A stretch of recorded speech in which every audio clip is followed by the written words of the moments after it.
Oh man, oh man, oh man. Where have we found ourselves on this journey, right? What have we done? What have we done? How can we correct it?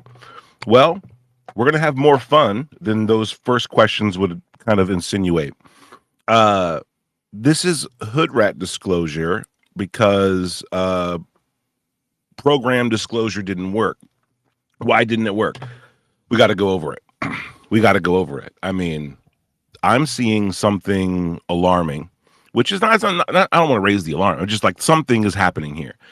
One of the things that I think is super troubling is the um, overcompensating or trying to come up with excuses for people like Lou Elizondo. Like, not that he's like a bad guy, but when it comes down to the mistakes that have been made along the way throughout disclosure, month after month, quarter after quarter, a lot of things are falling on Elizondo's shoulders that are showing like, hey, maybe this isn't the guy to be carrying this forward the way that we thought. And that's fine. But there's, we have to establish kind of I think maybe the symptoms and reasonings as to why we keep looking to the same individuals who are kind of letting us down. And why are they letting us down? Right? I mean, these are big questions. Last year, after Lou Elizondo released his book, there were people who were calling attention to some of the stuff that he said in there. Lou also laid out a timeline of his own life that kind of called into question some things. Some stuff Green Street was calling attention to early on, and other people were looking into. Things just weren't checking out. But also, we were getting multiple and like different impressions of who Lou was and to who he was that person too. Was he different for different people? Was he fulfilling a job? Was he passionately involved in ufology? Was he not? Did he know a lot or did he not? Was he working for the government or was he working on behalf of, some other buddies of his that had similar interests? These are questions that went unanswered for a while. And I think in that gray zone, everybody's access to people like Lou and the UAP disclosure kind of bros, the access equated to trust. And that is, I think, where we went off the rails.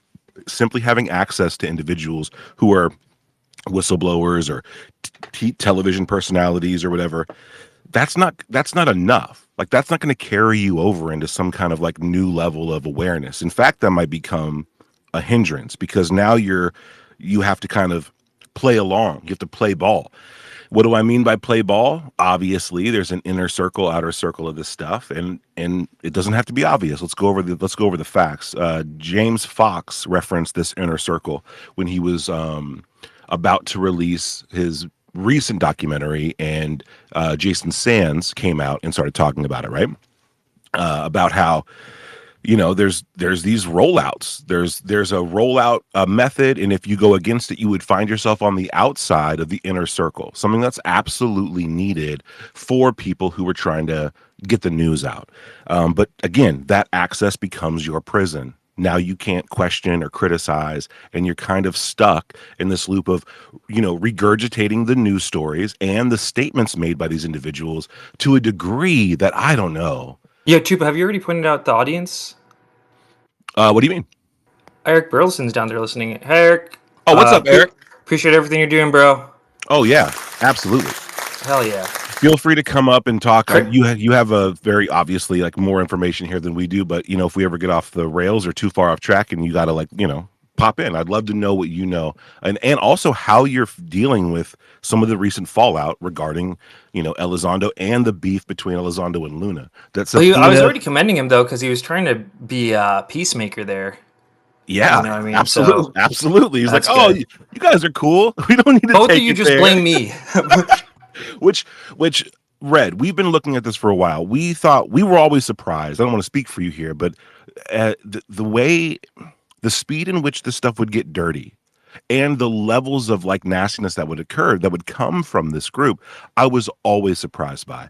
But the first real peak of it was after the initial congressional hearing with Lou and Gallaudet and Gold and Schellenberger.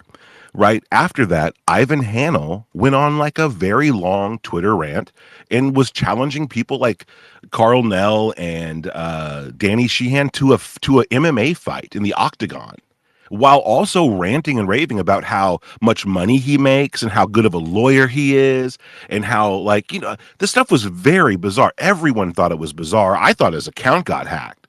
Frankly, Real quick, while we got him here, I did put out this tweet. I'll put it up in the nest. Let's get this NORAD general at the next hearing, Burlison. I think that'd be really good because he commented on the mystery drones. He's current NORAD general, isn't really tied to any ufology stuff. Here's what he said on 60 Minutes a few months ago. We're the most powerful military on the face of the earth, and yet drones could fly over a major Air Force base, and we couldn't stop them. How's that possible? Well, I think the threat got ahead of our ability to detect and track the threat. I think all eyes were rightfully overseas, where UAVs were being used in one-way attack to attack U.S. and coalition service members, and the threat in the U.S. probably caught us by surprise a little bit. A year ago, General Gregory Guillot, a combat veteran, took control of NORAD and NORTHCOM. He ordered a 90-day assessment of. See, I don't know. What do you think about that, Tupa? Constructive. Who do you want to see at the hearing? Sorry, I kind of commandeered that, but I don't know. I don't want someone from the same circle. You know, I mean, I feel like he's outside the circle and it's like high rank, already publicly spoke about some of this stuff. You know, just my thought.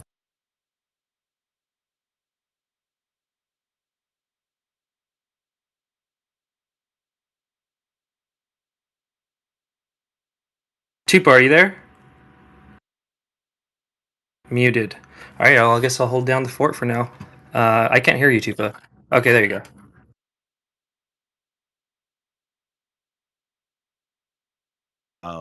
If you request the mic, we'll get you back up here. Red, I lost the last bit of what you were saying, but it was about getting was it a general? Yeah, this NORAD general, and I just played the clip saying that that we can't stop the mystery drones over our bases in America. The threat got ahead of our ability.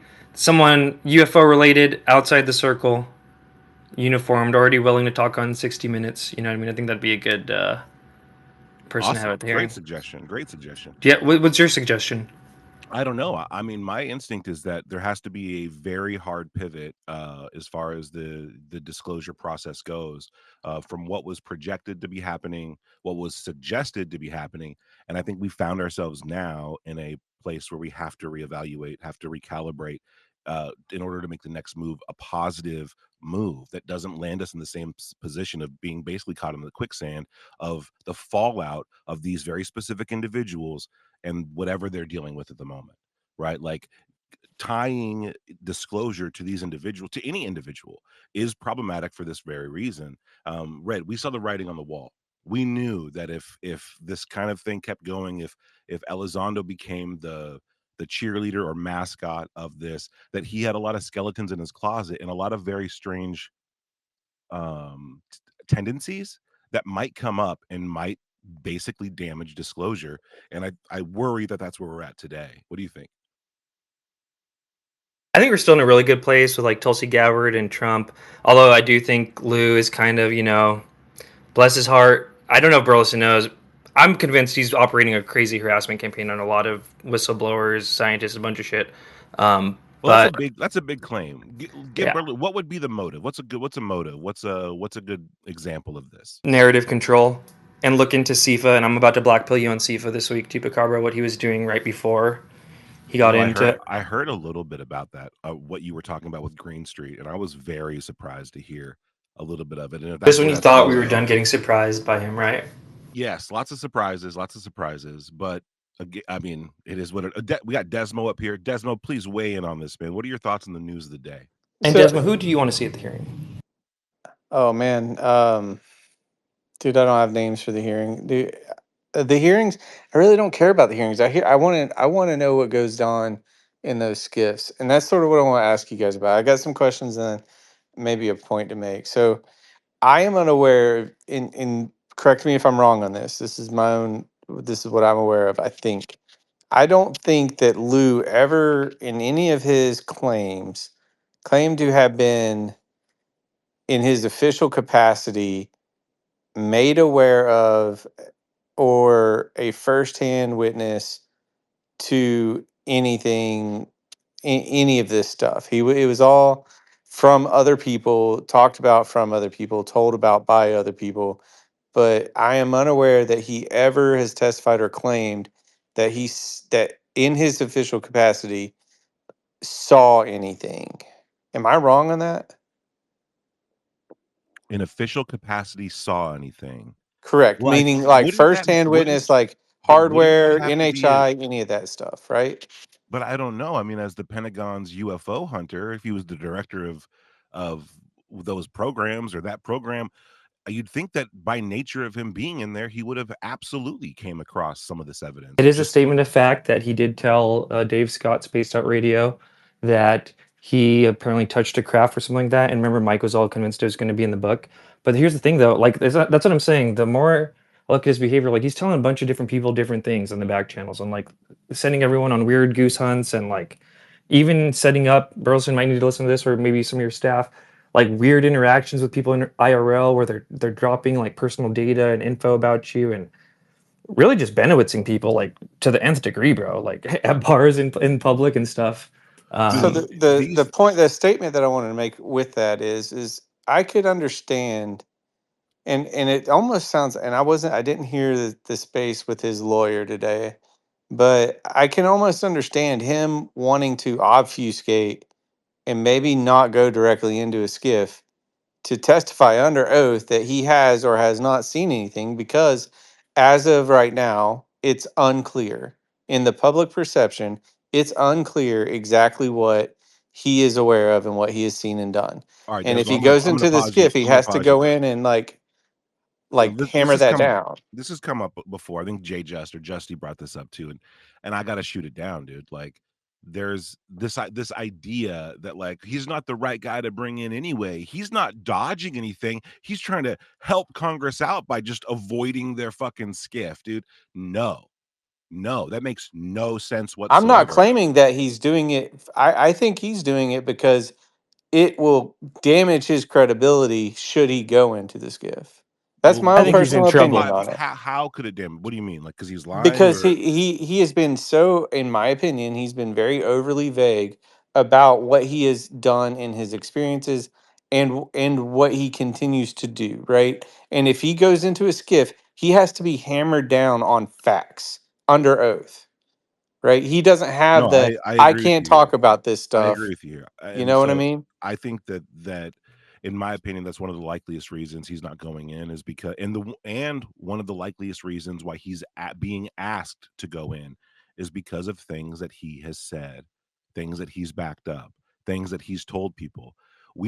I know from from the reports at least, people who've been in contact with Lou, people, you know what I mean, that he is a people pleaser. He will say things to anyone in the like it seems like he'll tell people anything as long as they're like eating. It's very weird the stories I'm getting and how much of a I don't want to say pathological liar, but I do want to say like he is just selling wolf tickets like anywhere to anyone who will listen. And I believe that that's one of the reasons why Congress is like, hey, bro, like you're talking all this talk, you're like the top guy. Come in and tell us what you know. You know what I mean? And so I think there's a big discrepancy, a deficit, a gap between what he said versus what he can actually say on the record. But we got hands up here. We got Trozen, then Missile Man. I want to thank you guys all for being here. We're kind of continuing the space from Astro. Give the space a like, a retweet, repost it out there. We had Eric Burlison in here. I'm sure there's more people in here from Congress who need to know this stuff, kind of raw dogging it, because a lot of them, and I mean this, Congress has been insulated from this community. Congress has been insulated. They've been told and scared away from some of us. They, you know what I mean, and we know that. And so now I it's mean, you I heard think that you were there when Green Street said tonight, right? About what Lou had apparently texted Sean Kirkpatrick about citing Green Street in his Scientific American article. Yeah, that's happening all the time, bro. oh, he's like he's a criminal, he's a pervert, like all He's this a stuff. woman beater. He's Well, this, he's that. you know what's funny is that sounds exactly like the Felon 5 incident, which everyone was like, no, no, he didn't say it like that. He didn't say it was like, oh, okay, sure, sure, he didn't say it like that. And I don't want to turn this into a Lou bashing session because it's kind of like, you know, we're beating a dead horse, but Ivan Hanel, the dynamic between lawyers and clients and Well, Lou's and at the center of all companies. this shit right now this week. Yes, he's at the center of it. So this isn't necessarily about bashing this dude, but it is about exposing, or at least really talking about what this means. Because for me, my position, I'm down to argue it. I think it's time to go back to the drawing board and just do this again. Figure out where we went wrong, try it again, don't make those same mistakes. That's my idea, that's my impression. Let's get to Trozen, then Missile Man. We got John Strader in here. Again, if you just piped into the space, give it a like or retweet, let people know what's going on. Go ahead, Trozen. Yeah, I just wanted to put my 2 cents in for the hearing, who we should bring forward. We were talking about this in the last space. So Jay Stratton, 100%. Feel like he needs to be there. Kukowski needs to be subpoenaed, and then possibly Dick Cheney, from what we've been hearing. Dick Cheney would be wild. I mean, yeah, if we're subpoenaing people now, right? If we're lose the first subpoena, isn't that funny? It's been kind of hype for a while. Lou ends up being the first one. But yeah, no, if we could just subpoena whoever the fuck, Dick Cheney would actually be pretty gnarly. Yeah, I feel like he's a hostile witness. He's one of the hostile witnesses, probably. And because we've heard Grusch say, right, our guy's secondhand, I don't think he's ever named him, but the guy who interviewed him said that Grusch had told him that he's kind of one of the heads of it all, at least for a certain time period he was. I mean, Jay Stratton's already come forward on the age of disclosure and started dropping stuff, so I feel like he would be open to talking about some of these things, and he's more in the know than Lou is. I feel like he needs to go up there and say what he knows, what he can say anyways. All right, well, and while the congressman's listening, John Strader, you got a recommendation for who you want to see at the hearing? Missile Man was before me. Oh shit, sorry, Missile Man, and then Strader. Yeah, I'll answer the first question first. Desmo said, does anyone have any reason to believe that Elizondo isn't afraid to getting a skiff, and has he ever said that he saw something? In the last hearing in the fall, he indicated that he signed an NDA in 2021 related to crash retrieval. That's during his period of employment with Space Force. So that does indicate that he has personal knowledge, whether it be digital or in person or what have you. That indicates firsthand knowledge in some form or another, digital or whatever, of evidence of NHI. Hell yeah. To Burlison staff, who you should call: Eric Schrock, former executive with Lockheed Martin Skunk Works; Jim Takelet, current CEO of Lockheed Martin; Kathy Warden, current CEO of Northrop Grumman; Dr. Marty Mantell, current CTO of Lockheed Martin; Scott Stapp, current CTO of Northrop Grumman. Those people will know the answers. There's no question about it. That's who you call. You think they would know? Or I always imagine they have like a secret Lockheed within Lockheed that like even the main people don't even know about. You think that's happening? This is at the C-suite level. They have to know because they have to they have to guide the future of the corporation. Besides, Burleson staff knows about the corporate portfolio program, which is a U.S. government program started in 2020 that's designed to create a floating bucket of SAP tickets for any major defense contractor to guarantee that their C-suite and senior fellows are able to access any and all SAPs, waived, unacknowledged TS, what have you, no matter whether they run out of SAP tickets or not. And all that's created specifically so that the C-suite is able to access all of their waived, unacknowledged SAPs. So you're saying that Lou Elizondo said that in 2021, when he worked for Space Force, after all the disclosures and basically him resigning from his position as a civil servant, as a contractor, he signed an NDA with Space Force for crash retrieval. So you're saying that he said that on the record? He didn't say with Space Force, but yes, he did say in 2021. And they started asking penetrating questions about where this NDA was signed. He said in a skiff, who was present, were there lawyers, did they tell you what it meant, et cetera, et cetera. It was in front of Congress last fall. All right. Yeah, So in 2021, he were in the room.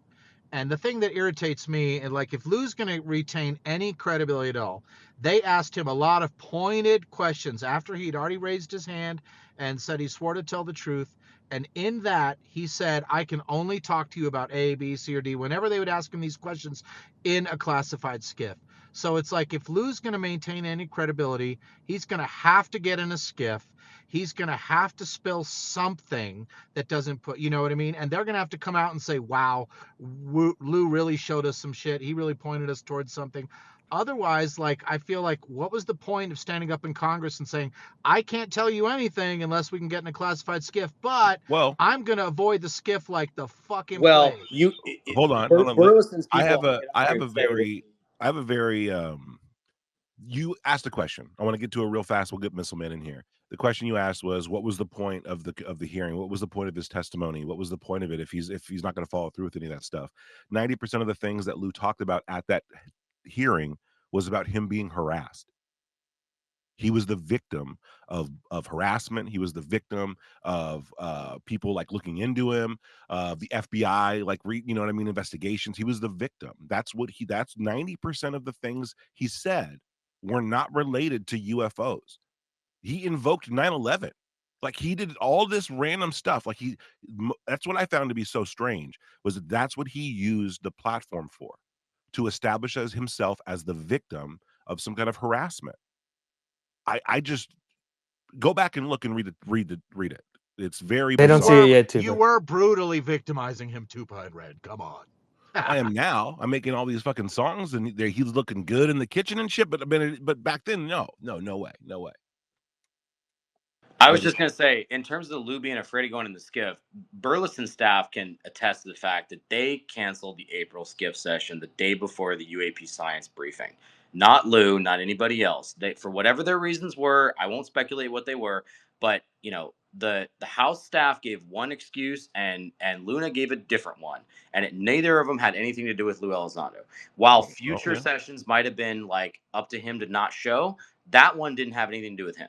I agree with you, Mr. Man. Believe it or not, I think if you look at it really like in a microcosm, it does kind of seem like the shadiness is kind of maybe just coming from the scheduling on the other end, because like 3 days notice canceled, and then we're going to call you Skiff Flu. But I my personal theory is that it's all theater because they want it to look like this. You know what I mean? Because I think they're trying to publicly separate. You know what I mean, in a clean way. Dude, it could go, right now. I mean, I agree with Red, but it could still go either way. But I want to get to the hands. We have Kent and Ocean, and then I want to talk to Missile Man. I'm glad you're here, dude, and Desmo. I want to talk about something that we've avoided a lot of because we hear it and we think, oh, they're lying. Circular reporting. Okay. We now have hindsight. It's time to really be honest about the circular reporting going on in the UAP disclosure front amongst the small group of people, because this has been damaging and it will continue to be damaging unless we figure out how to stop this. Like, something's going on. We got to diversify our bonds here. We can't be going to the same core 4 or 5 people. But before we get into that, we got Kent and then Ocean. Thank you guys for being here. Go ahead, Kent. Yeah, hi Tupa. Hi everyone. Thanks for letting me have a mic. My question is this: if a whistleblower comes into Arrow and gives their testimony, and Arrow decide to classify that and not release it to the public, is that information going to be lost forever to the public? Are we the public I never think going to Mr. get Man it? answered this last space. I think you got a good reply for this, right, Mr. Man? Well, I think Ken's question is a little different. Someone asked, if you discuss something in a skiff that's, you know, was never classified before, does it magically become classified? The answer is no. But Ken's question is valid. I think yes, it probably will disappear, because you were, if as a whistleblower, you were led to believe that Arrow is your go-to, and you go there and divulge your information, and it goes down the drain, it disappears, you never hear about it again. And now here's an interesting question. We should ask somebody this. Do you get NDA'd when you make a disclosure to Arrow? I don't know the answer to that question.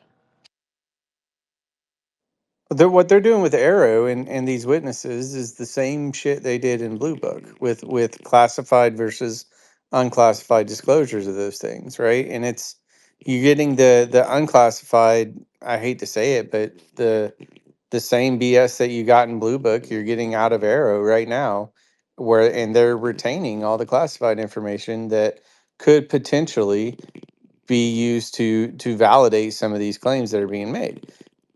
I Yeah, mean, I'm not aware of Arrow that's ever the having released a classified report internally to the government. If they have, I'm not aware of it.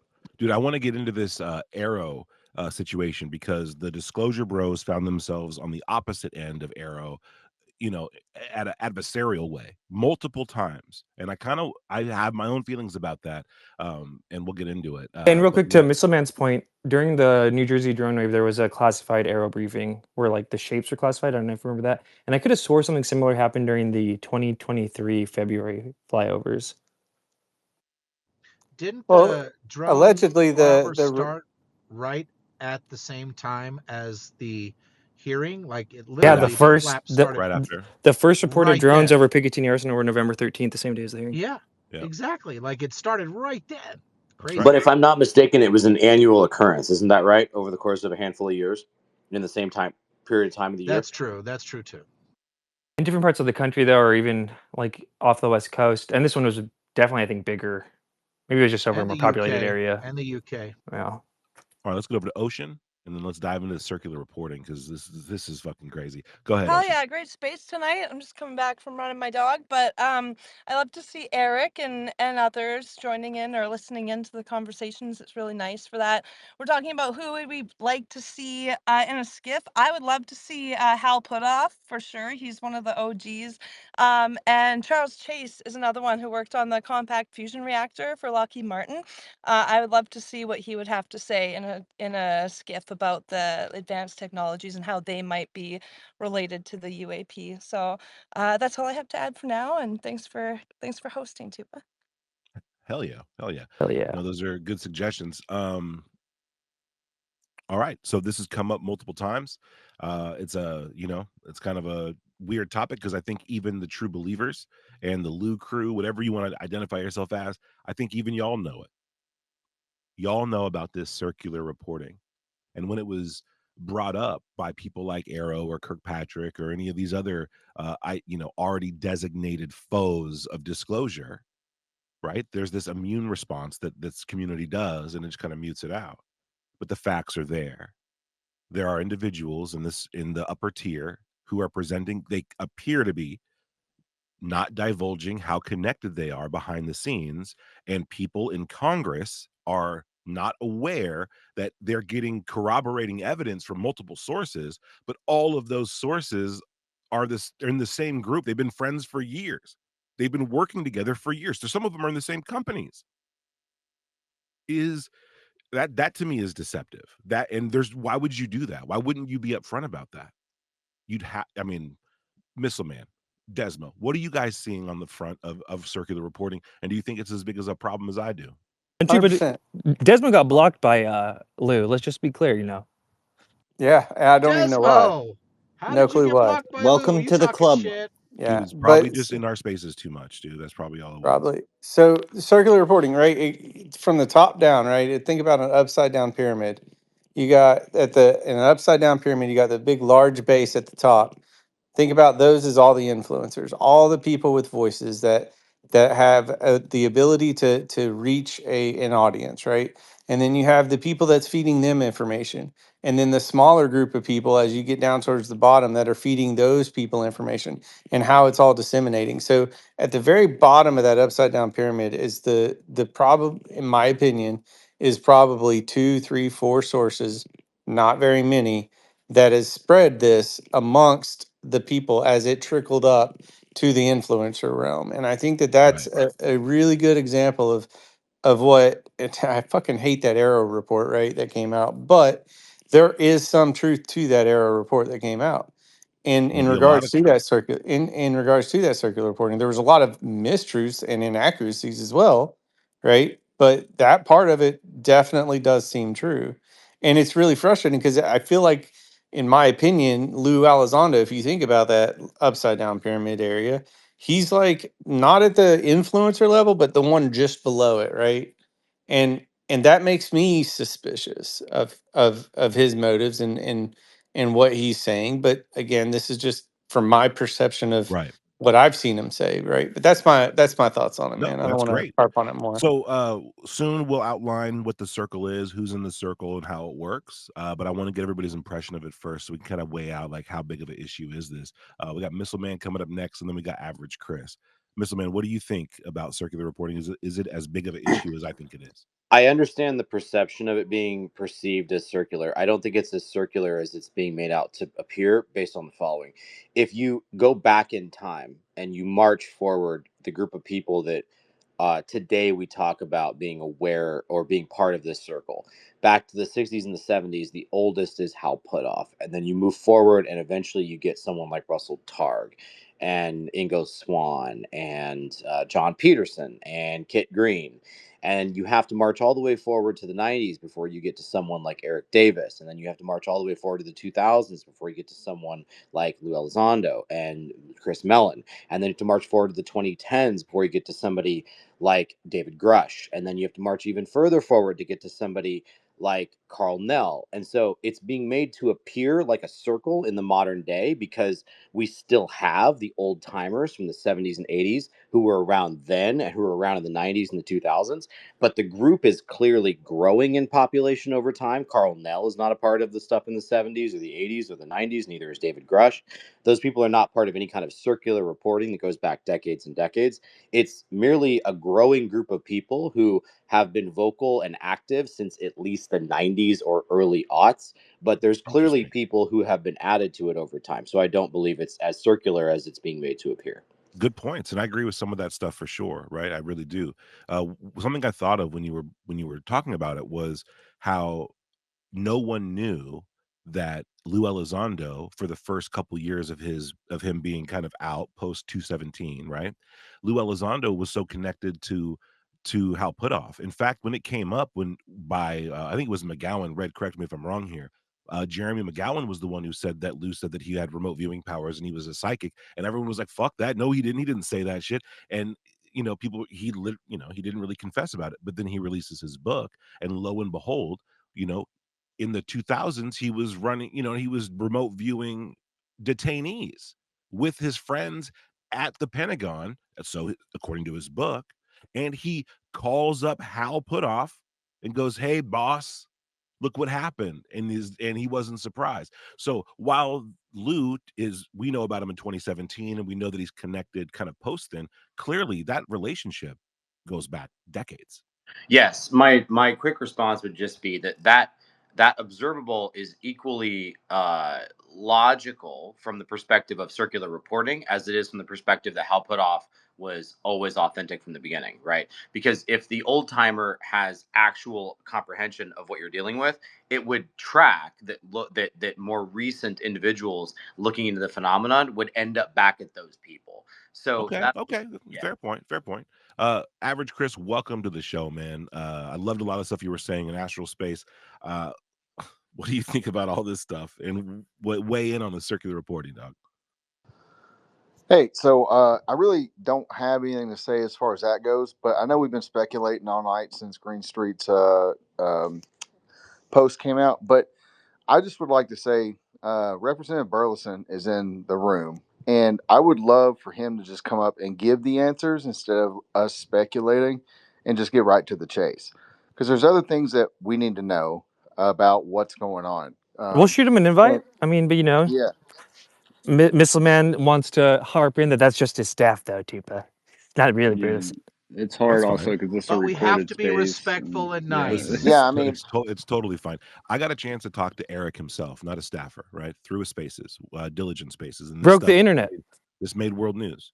And it was crazy. But I got a chance to talk to Eric, and I've talked to him before, but about um the sources came up. He He's up, by the referenced, way. Welcome, Congressman Burles. oh, welcome to the stage. Or staff. We'll see who's right. We'll see. Yeah, we'll see. Eric, welcome, man. Good to talk to you again. Congressman, last time we spoke, the statements went all around the world. Uh a lot of the salacious ones, but something we talked about too was how you had spoken to, I think, people like Jacob Barber, Elizondo, and Grush, and how their stories kind of like lined up, and they were corroborating one another. And for me, I think those guys are kind of connected behind the scenes with multiple different endeavors and belief systems. And so I wasn't surprised that those guys were kind of like all on the same page with a lot of this stuff. Uh, how do you feel about that now? And are you noticing anything now? And I mean, beyond all that, what are your feelings about this back and forth between Luna and Elizondo as it stands today?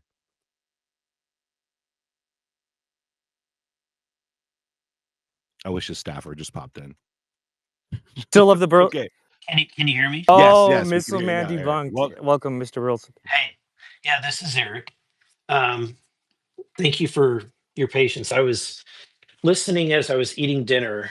Um, I just I've been traveling. In fact, I've traveled to. Um, I spent the whole day traveling to get to see somebody that is a whistleblower for Oh, this wow. topic. Wow. So, Well, in thank you fact, for all the work you're putting in on this. You're putting yeah, the boots on the and ground. Do we appreciate it? this is the I third really do, trip that man. I've made this August recess. So when everybody else is fundraising, I'm spending this time um, heads down on this. So let me give you an idea. There is a lot of miscommunication as to what happened in April. So we had a skiff briefing set up with Lou and the group of people that he was bringing in, and at that, what what the goal was. Let me back up.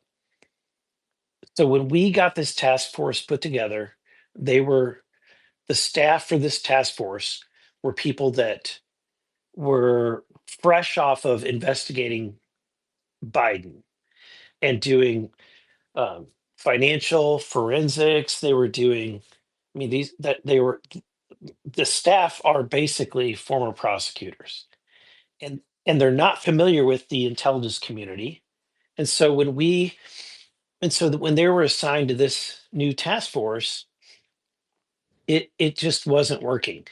They were great with the JFK files. They were great with the all the assassination files, but they weren't really focused on UAPs. In fact, I'll just be honest. Like there was some meetings that we would have where some of the staff were giggling, and you could tell that they didn't take the topic seriously. So that's kind of where things were, right? Can you guys hear me? Yes, sir. Okay. So then, so that's why I really felt like we had to bring somebody else in that was that knew this area, that knew the intelligence community, and what better person than David Grusch? So we hired David. I had to bend over backwards to figure out a way to make it work in my office and legally hire him, and then go about trying to get his top secret clearance renewed and to get his TSSCI clearance. So he's able to get the TS clearance, but not able to get the TSSCI. Um, so we were still waiting for Tulsi's office to approve that. So that's kind of waiting out there, right? We get to the April week. On Monday, Grush flies in. He and I have a meeting with Arrow, a very productive meeting. And I will say, at that meeting, it became abundantly clear that I'd made the right decision because Arrow was not as informed as Grush is on this entire topic. In fact, they were picking Grush's brain. When you're in a room and they're literally like turning all attention to him and trying to pull information out of him, it became clear that the person that really knows what's going on, and he was giving them advice on what to do, where to go, where to look, who to talk to, all of those things. um, but we left that meeting, and I'm his employer, so I'm going to be very cautious as to what I'm going to say here. He immediately had some health issues and felt like he needed to fly home to see his doctor, and I'm going to leave it at that. He's kind of alluded to some of these health issues, but they are work related. And and it was truly an emergency. He had to go home, which left the committee. So now we have the committee who doesn't care about this topic. I mean, respectfully, this is not their number one priority. And Grusch is gone. They were leaning on Grusch, and and then in addition, I mean, on top of this, Grusch did not have his TSSCI clearance. So had he stayed, the plan was to have, a briefing with Lou and the other members at the top secret level. And then at the moment that we had to talk about things that are at the TSSCI level, Grush would have to have stepped out, or anybody that's not at the TSSCI level would have to leave. And that was problematic. So and that was kind of part of the decision matrix. That so let me just say, Grush being sick, and then the fact that you had the staff for the oversight committee who were saying, we are not prepared for this. Please reschedule this hearing for a week or 2 weeks down the road. And then they had already scheduled my committee hearing. I'm the chairman of energy, economic growth, and regulatory reform. They had scheduled that hearing at the exact same time as the briefing.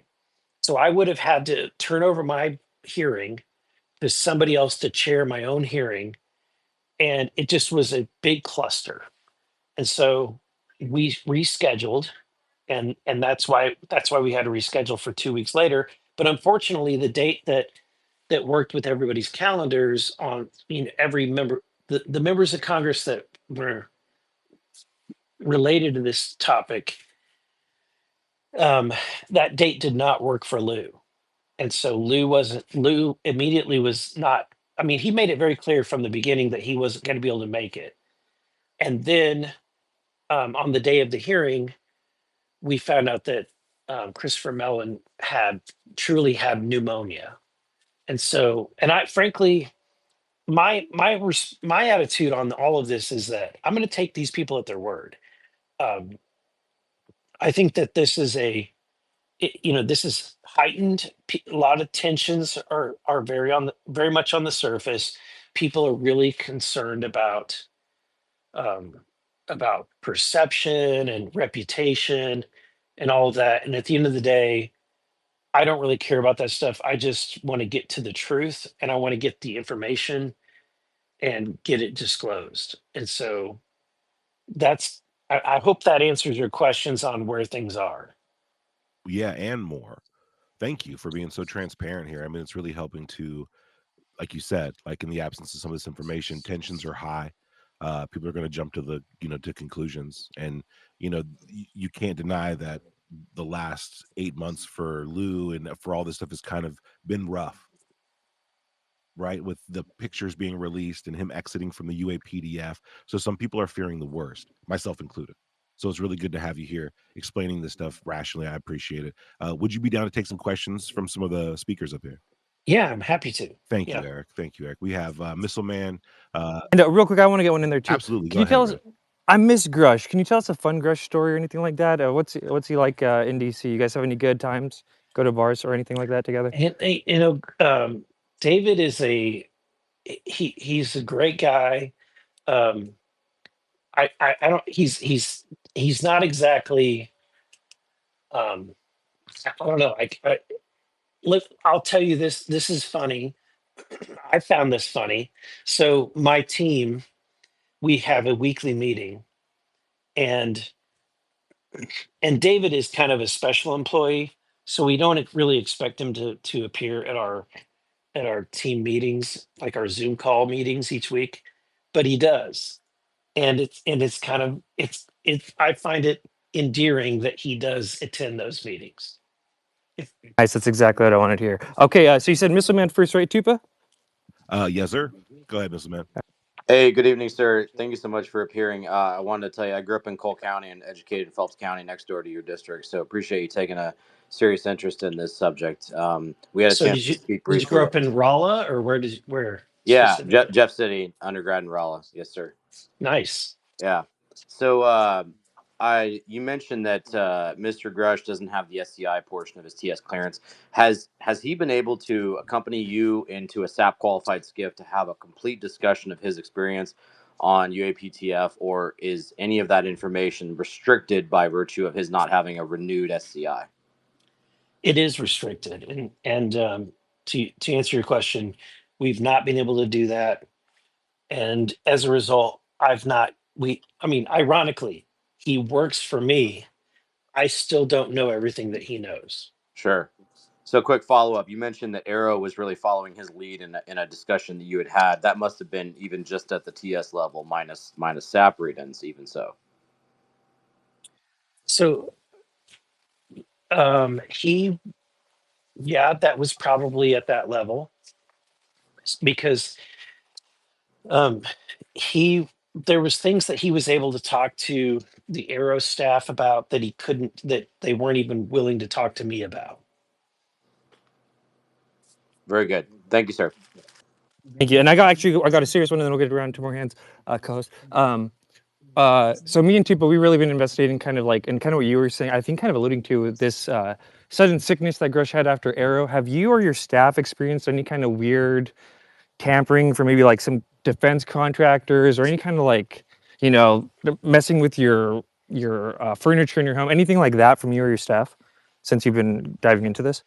No, and I mean, I hope that I'm not just obtuse to all of it, but no, I've not. We've not experienced anything. I think that being very high profile is a good thing. Yeah. Yeah. All right. I think Average Chris was next, Yeah. and then John Strader. How's it going, sir? Just a quick question. There's always been like a little bit of fuzziness about, why Grush left his original position. Have you ever talked to anybody from NGA or anything when you were trying to get his clearance back on why exactly he left, and things of that nature? Because it's always been kind of speculative.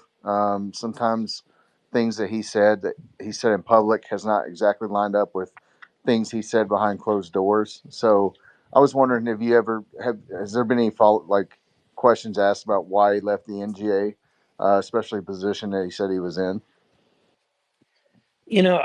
I think that with Grush and with Lou, um, they both are kind of Boy Scouts. They really um, both of them are driven by a passion that's and an idealism that is beyond their role now, and both of them highly respect because of that. They don't want to violate any kind of security for the United States government or their clearances. So I'll put it this way: my experience with both of them is that I truly feel like they both are trying to do everything they can to release as much information as they legally can, um, under whatever framework that they're allowed. And so, and I think that about Lou as well. Like Lou, um, the more that I've gotten to know Lou, because I'll tell you, the first meeting that I had with Lou was a breakfast meeting, and this was before even the Grush hearing happened. And I asked Lou if I point blank asked him. I said, um, the narrative is that you might be a disinformation agent. How do you want to respond to that? How do I know that what you're telling us is not, you know, it is not a lie? And so from that moment, I mean, his response was good, but it wasn't in a disclosed setting, so he wasn't under oath. So I kind of took it with a grain of salt, and I felt adequate with what he said at that moment. But But what I will say is that since that moment, I have not, I've seen the actions of an individual who really just is trying to do everything he can to release whatever he can that he's been cleared to release. And I say that because it's very clear that Lou is wanting to say whatever he can under whatever clearance that he's allowed to say it. So these photos, these Hold on. photo blunders, what do you chalk Can those I up to? can I have some follow up questions real quick? Real quick, let me just answer that and then go for it. But what do you, when you see these like photo after fake photo, and then there was the one of the baby in the back channels, what do you make of that? Just he's making a mistake? I don't know about the baby in the back channels photo, but the photo that he showed us at the, I can't remember what they called that briefing. That was like the UAPDF kind of like roundtable or Right. something. Yeah, yeah. Yeah. The same briefing that Eric Davis said that there's 4 aliens. Lou showed this photo, and if you watch that briefing, Lou is very clear that he wasn't able to vet the photo, that he had just been given the photo from a friend who was a pilot. That Um, morning, right? Is it what he said? right. Right. And I'm gonna let me chalk this up to all of us can kind of fall prey to this human nature of feeling like we want to deliver, right? So Absolutely. and so you kind of in the situation, you feel the pressure, you feel like you've got to bring the goods, if you, and so that I think that keep in mind, like whether it's a member of Congress who's doing this, in a format, whether it's in an interview or format, sometimes you feel like you've got to deliver, you've got to answer questions that you really have not completely thought through. Um, Right. Oftentimes we're put on the spot, and it's really a hard position to be in to where you say, you know what, I don't really have a full answer for that, so I'm gonna pass, because you feel like you're being vulnerable, and you're admitting to the world that you don't know everything, and that's a hard place to be. All right, Chris, go for your follow up, and then we're going to pass it to John. And we do have a bunch of requests, so we're going to be cycling people around. Right, I got it. I mean, I did ask him to come up here, so give me a few minutes. So, Please. we didn't really get to answer the Grush question, but since we're on Elizondo, so we were just talking about the photo, but this isn't the first photo. He was caught doing another photo that actually ended up being a glare in the background for somebody who was in it, and he was saying it was a UFO mothership, and he said he even went as far as saying he confirmed with pilots that they were seeing the same thing when it actually was just a reflection. So my question is this: as an intelligent, as someone who worked in the intelligence community, he should be held to a higher standard. It's very apparent that his at least investigation skills are very poor, and he's been caught multiple times doing this thing. So at what point does credibility start to creep in? He could be the nicest guy in the world, but you're talking about a guy that's been on the front end of things since 2017 with the New York Times. He's been the face of this movement, and yet he has been caught several times now, either proposing false photos. He's stated that he's held certain positions when in fact he didn't. So at what point does that start to creep in, and credibility matters?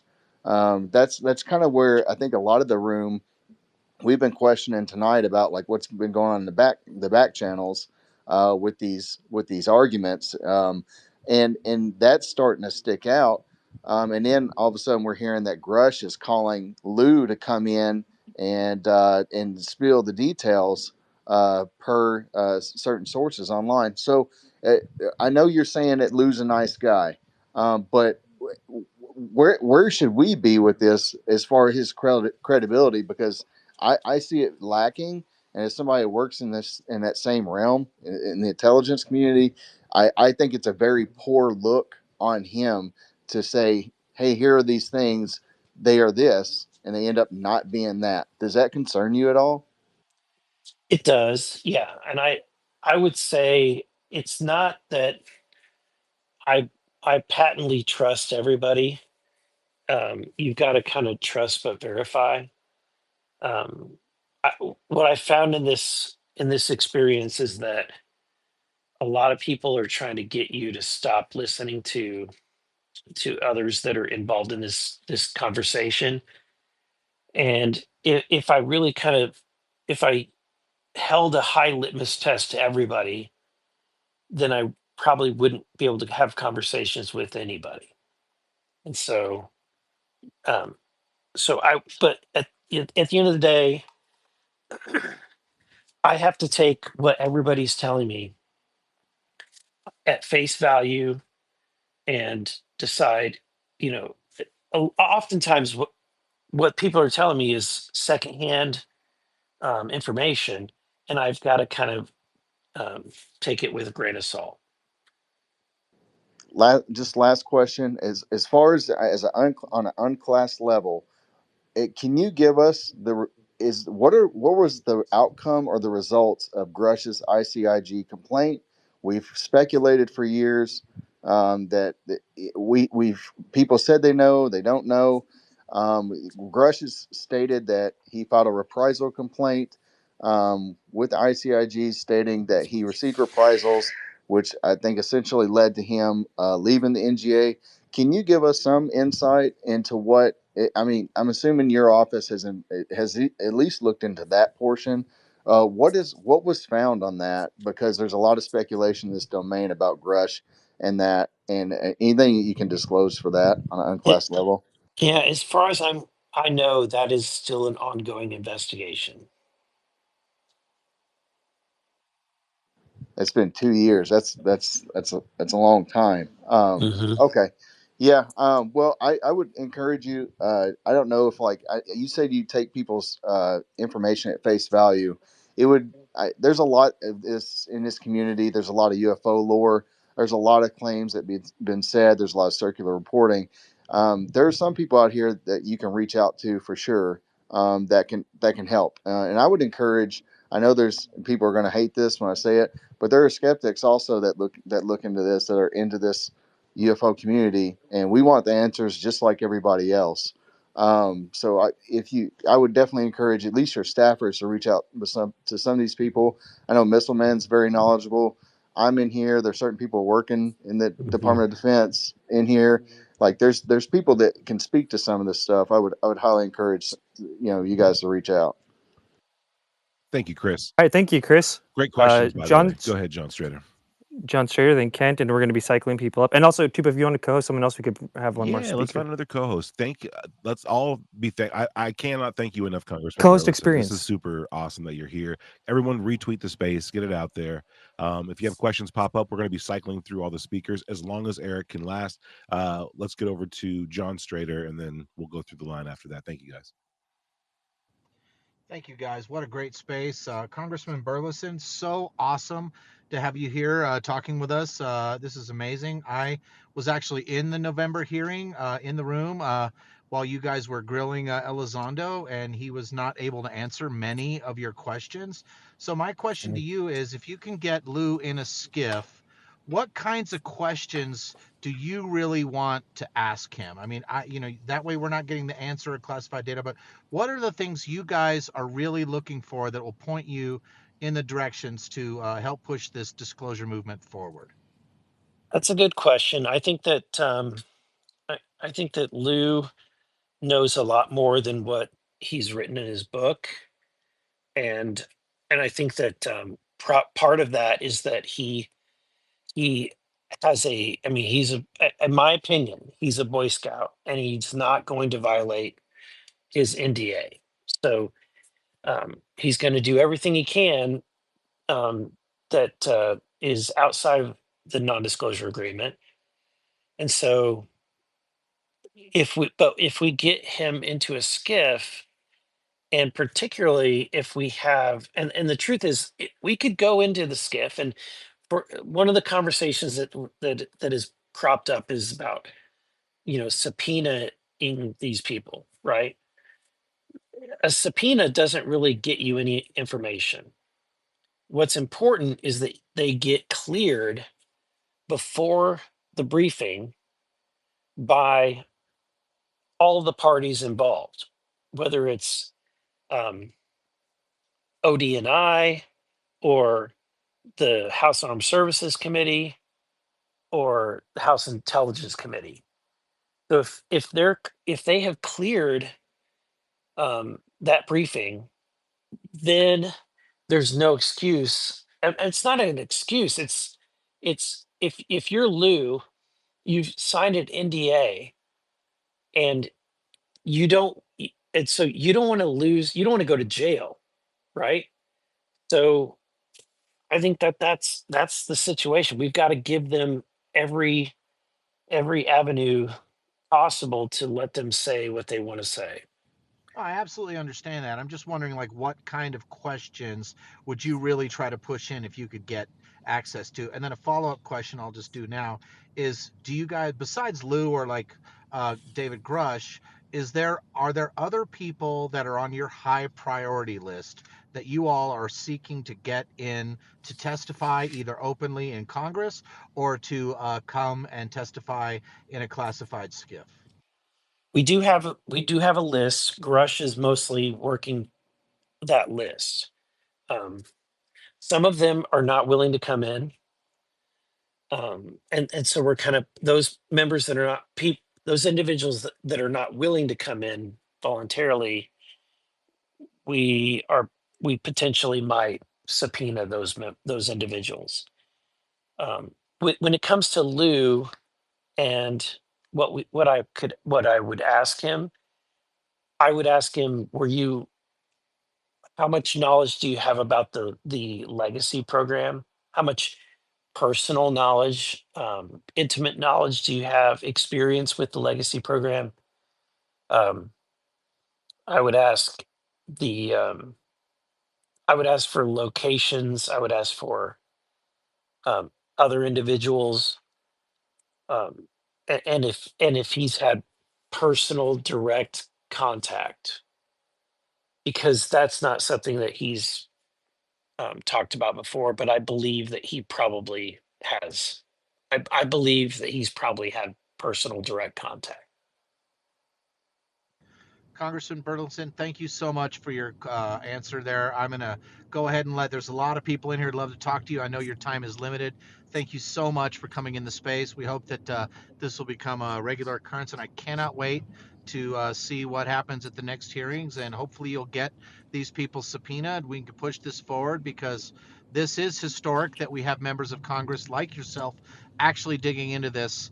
As someone who's been studying this for over 40 years, this is a historic time. That's why I was there at the hearings in November, and I support you guys pushing forward. I know that it's an uphill battle, but I'm glad you're a warrior on our side. Thank you. Awesome. We're gonna get to the next hands. I also want to just bring attention that we have Deep Prasad up here, Darcy Weir. These are like some really heavy hitters, documentarians, Hey, scientists in the community. It's great to have you Tupac. guys up here, man. Hell yeah. I think it was Kent next, and great to see you, Deep, and co-host someone, bro. I'm trying to get all these Oh people up yeah. here. Hey, Missile Man, how's your block list? I want to get you in here as a co-host if that'd be cool with you. I don't have anybody in here blocked. I'm good. Let's go for it. All right, man. I'll get you in. Boom, there it is. All right, Kent Reynolds, you're up. Yeah, thanks, Red. Thanks, Tupa. Thanks, Congressman Bellinson. Thank you for the privilege of being able to speak. I've got a lot of respect for David. Please pass on my respects if you don't mind, if you get a chance. But David testified in a congressional hearing under testimony. This is something that can be perjury if he's telling a lie. And he said that there were 50 programs that had been notified to Arrow and to the various parties that are important in this whole debate. Are those 50 programs going to be used as the basis for any of the hearings that are coming up in September? Will any of the project managers or program contracts be called into the subpoena list? Do you know?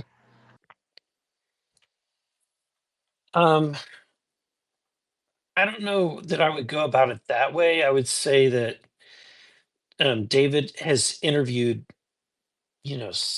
probably 4 dozen people before he left the government, and his experience in those interviews is what's kind of driving who we're going to bring forward in the next hearing. Thank you, sir. Thanks. Ken, you want to follow up?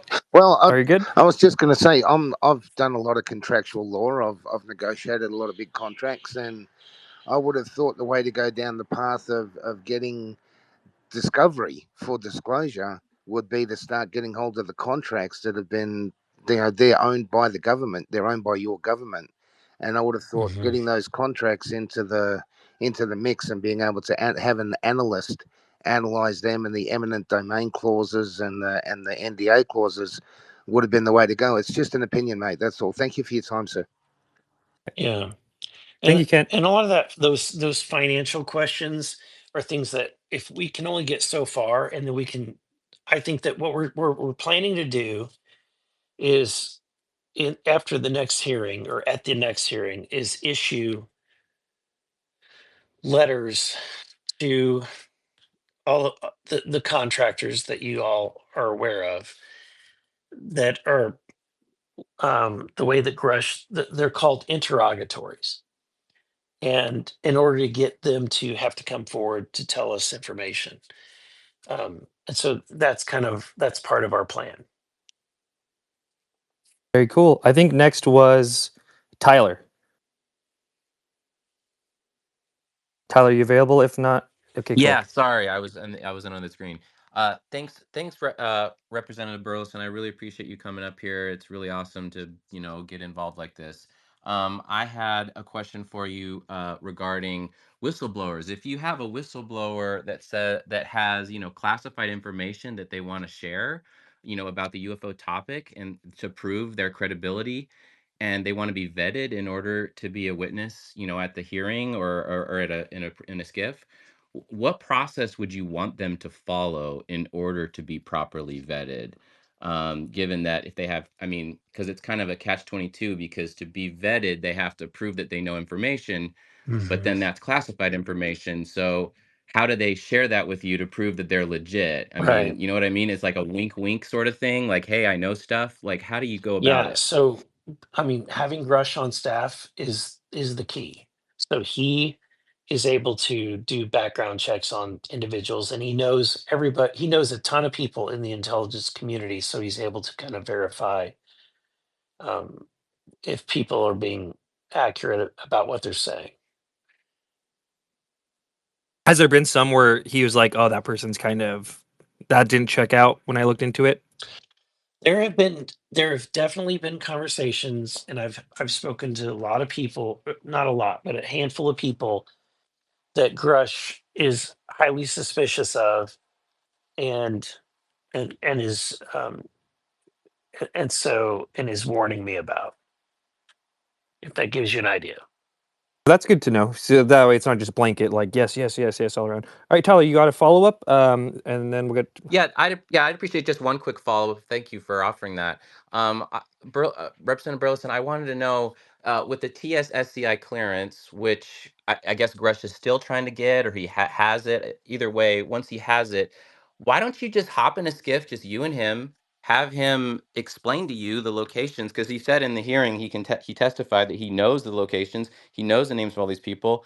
Why do you have to play this like ring around the rosy with other people? Can't you just jump in a skiff with him? Have him tell you where all the stuff is, and then you guys just go there with your clearance and get it done? Do you really need a bill? Do you need any of this in between stuff?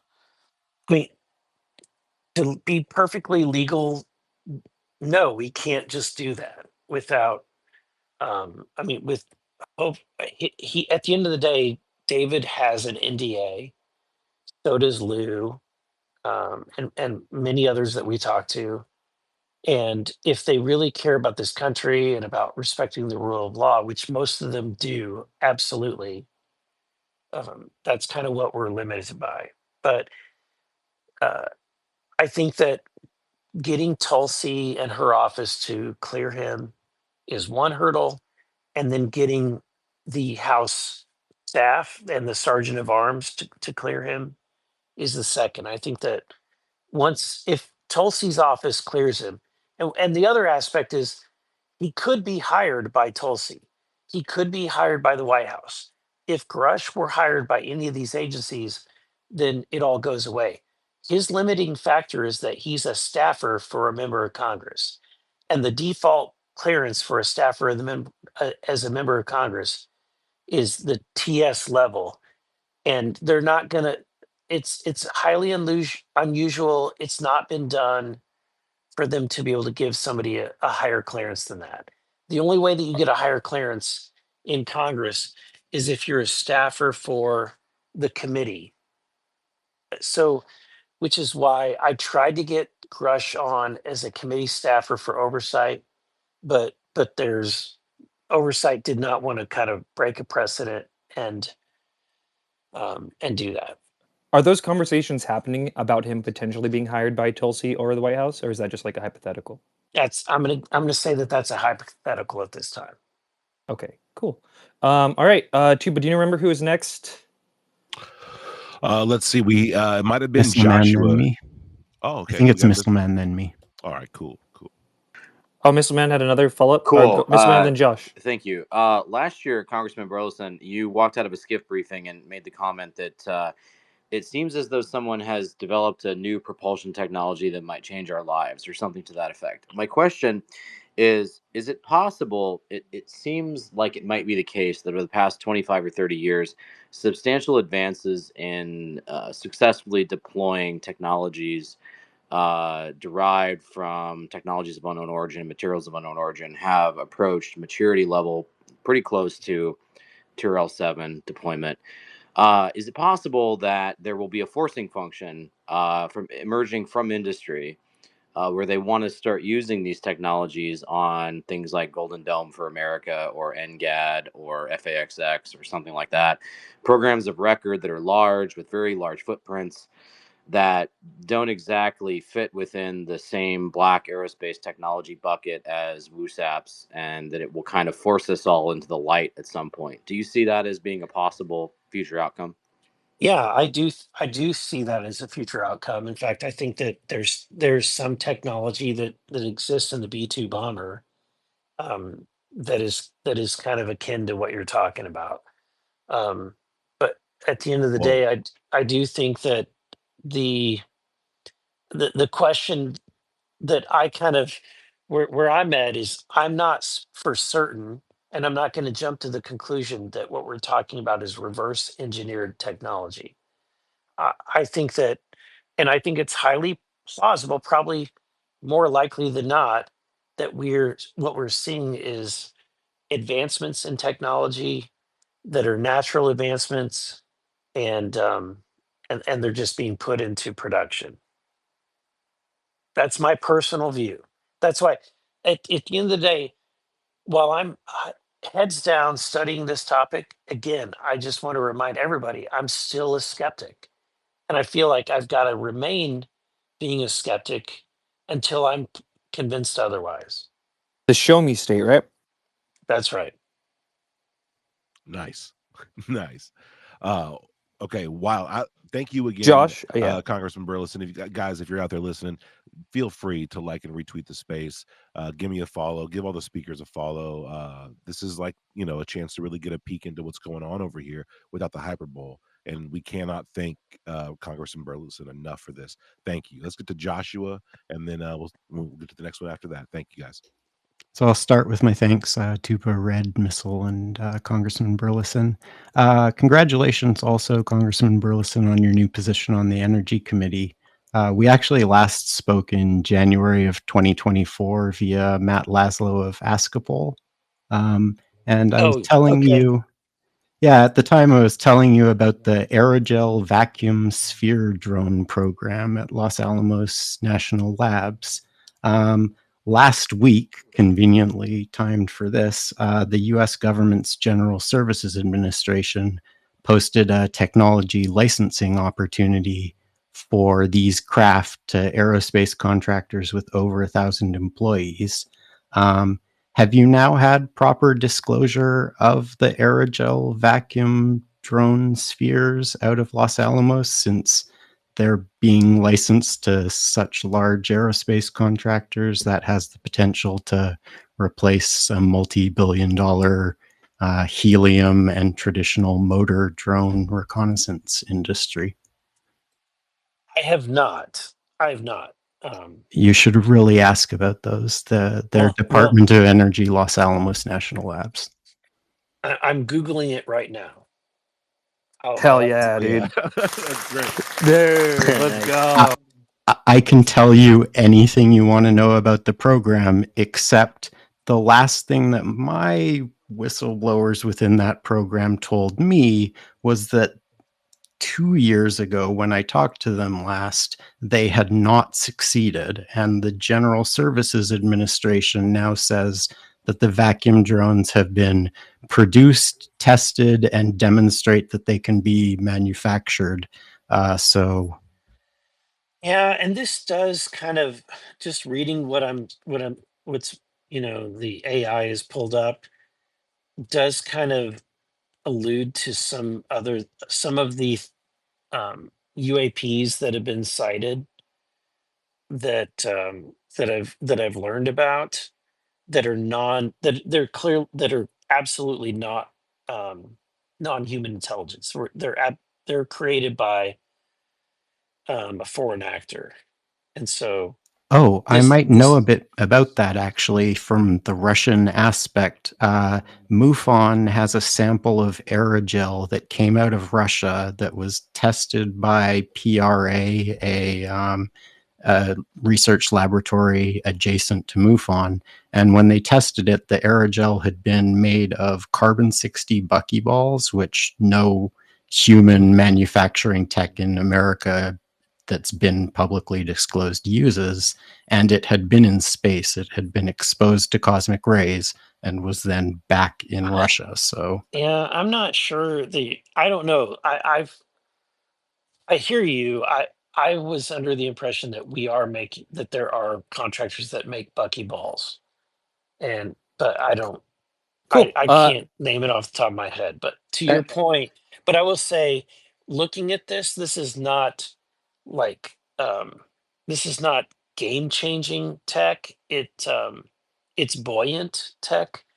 It would be interesting, but the UAPs that I've seen that might be using this tech are they while they might be an annoyance, they're not exactly a threat. Thank you, Congressman Burleson. Great questions, Josh. Folks, we have some regulars of spaces in here, but also some people who are great, but I rarely see. I want to get them in here first because we don't know how much time we have from Congressman Burleson. First, let's get over to Deep Prasad, and then we have Darcy Weir, Experience, and then Danny Silva if he wants to pop in here, and then we'll get everybody else in here, guys. Thank you so much for your patience. Go ahead, Deep. Awesome. Thanks so much, brother. And yeah, excellent discourse there. I just wanted to point out that I believe there might be a translation error or something lost in communication around the engineering. I think Joshua is talking about not just regular Buckeye balls or Bucky balls, but the fact that producing aerogels using these things requires a significantly exponentially more complex process, right? Because like creating aerogel is like the lightest form of solid or matter, so creating large amounts of that is always a challenge. I wanted to ask a very like sort of practical question, and I think yeah, Eric, I think you're doing a fantastic job here, sort of you know dealing with all these egos in the room around a very difficult and complex topic related to national security. So I just want to, applaud you on that. Um, yeah, I guess my question is more around the practicality around getting these primes to play ball. We're talking about the most powerful military private contractors in the world, right? The people who literally know how to defend America and have like the most advanced technology, right, on the planet. And not only that, that comes with significantly powerful lobbying capabilities, right? Lockheed Martin has a very deep, powerful lobbying powerhouse, right? So, I think the heart of the matter that I've seen is that getting these bills passed that accelerate disclosure and are in the sort of public's interest, the hardest thing about it is the eminent domain. And I'd love to get your comments on if you've seen any progress or if you even agree or disagree on my position there, where I think that the holdup is that private companies that actually know something and are sitting on real assets that don't exist in any other private civilian lab, they simply will not hand it over because of the fear of eminent domain, where like many derivative patents and intellectual properties now get seized by the government, and it becomes this sort of cascading effect nobody wants to open, the door to. So yeah, any thoughts on that? It could very well be that case, but I really think that the more that I've looked into this, it seems like what they're mostly worried about is criminal activity that they have been Wow, involved with, whether interesting. it's financially or otherwise. And so I think that And is this if based on like a sample of n less than 40 dozen, like, or are you just secondhand, yeah, guessing like based on the actions of how people, yeah, where's this come from, if no, you I don't mean mind? if you've got a situation where as a contractor that you're pulling in money and then you're spending it on other things and you're specifically hiding it from Congress, they're violating federal laws. And so there's True. people that have committed criminal activity to do that, if that's the case. And I think that, and that's then that's without going into all of the whole um, human trafficking and psionic stuff that people talk about. Um, but So with but all it, that, how do you view the mass amnesty, the calls for mass amnesty, without even really knowing like what Exactly. we're signing off for? You know what I mean? I think that if you're going to get any kind of level of disclosure, we I have become convinced, and I can be convinced otherwise, but right now I'm convinced that if you really want to get to the truth and you want to get to the truth quickly and have quick disclosure, then you offer amnesty in a short-term window. So you say over the next year, for example, anybody that comes forward um, and confesses their sins is receiving amnesty, and after that, it's not there. And I think that that will kind of force some players to come forward. Great outlook. Deep, you got a follow up on that, and then we're gonna get around. Yeah, I think maybe the fault would be what's our immune system and recourse looking like if there is recourse? How do we react to it, both from a legal standpoint, because like some of the top prime contractors might deploy some of the most powerful attorneys now, right? Like to state that, hey, look, we didn't actually violate any laws here, right? Like they could just like drag out a bunch of cases civilly at least, and even some criminal cases. So, how do we deal with that? Maybe a legal fund, that private tech, funds, because I'd be down for that. I don't know, maybe peacefully, diplomatically, of course. You know, Yeah, I mean, those are all good questions. I've not thought to that level of detail. no worries. Thank you so much. You have a great night, Eric. Appreciate you. Great hearing for you, Deep. Thank you. Much love, guys. Awesome, man. Thank you, Deep. Good to hear from you, man. We got Darcy Weir coming up next, and after that, Danny, and then Chris. Go ahead. Great space, guys. Eric, it's good to have you here, man. I met you November 13th, 2024 at the UAPDF, the UAP Disclosure Fund thing after the hearing. But Okay. what I really liked about meeting you is that you had that stance of being skeptical. And you said you're learning, you're open. That's great. My question for you, since you're still kind of staying skeptical, with all these different whistleblowers that have come forward, and I'm sure you may have noticed that it seems like we're living this kind of like Game of Thrones disclosure world where multiple different egos and And personalities, factions. Yeah, they yeah. believe that they're like the one true God. And, Stephen Greer, some people refer to him as Hood Greer. But, No, those are two it, different people. To be clear, those are two very different people. but in interest of just like what your thoughts are on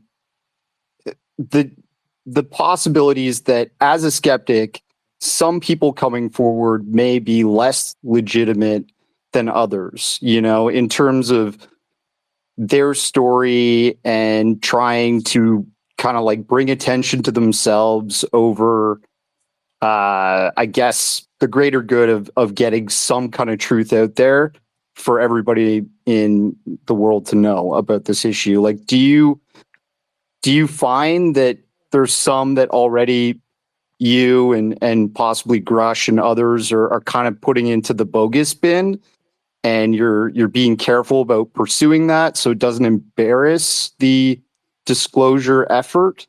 And while we're on that, you went down Say it. to shake some three-fingered bony hands I saw recently. What do you think of that? You think the Nazca mummies are real aliens? That's a good question. So put yourself in my shoes, right? You're in this position, you're trying to investigate this. Um, I don't really, I feel like if I close off um, individuals or people, then I may not, I mean, I don't want to, I don't want to miss something that may be coming from an individual who even has a bad reputation, but might be telling the truth. I don't, I don't know how to say it better than that, but basically, um, that's why my attitude is I'm not trying to play faction. I'm not getting involved in the factions. I'm not picking. Um, what's the book series Twilight? Um, Team Edward, Team Jacob. yeah, I'm not picking Team Edward or Team Jacob here. I don't really care. I'm just Honestly, trying I to. love seeing you with Greer and with Lou, right? Because there's this big old divide between them, but you are able to navigate both of those worlds. It seems like pretty well, so that's promising. Yeah, and I'm just I'm not gonna. And this is it. I think this is like political instinct. It took me. I've almost been politics for maybe 16 years now, and it's taken me this long to kind of harden my skin to where when people say, I hate this person or I don't trust this person or I don't, I don't agree with them or like them.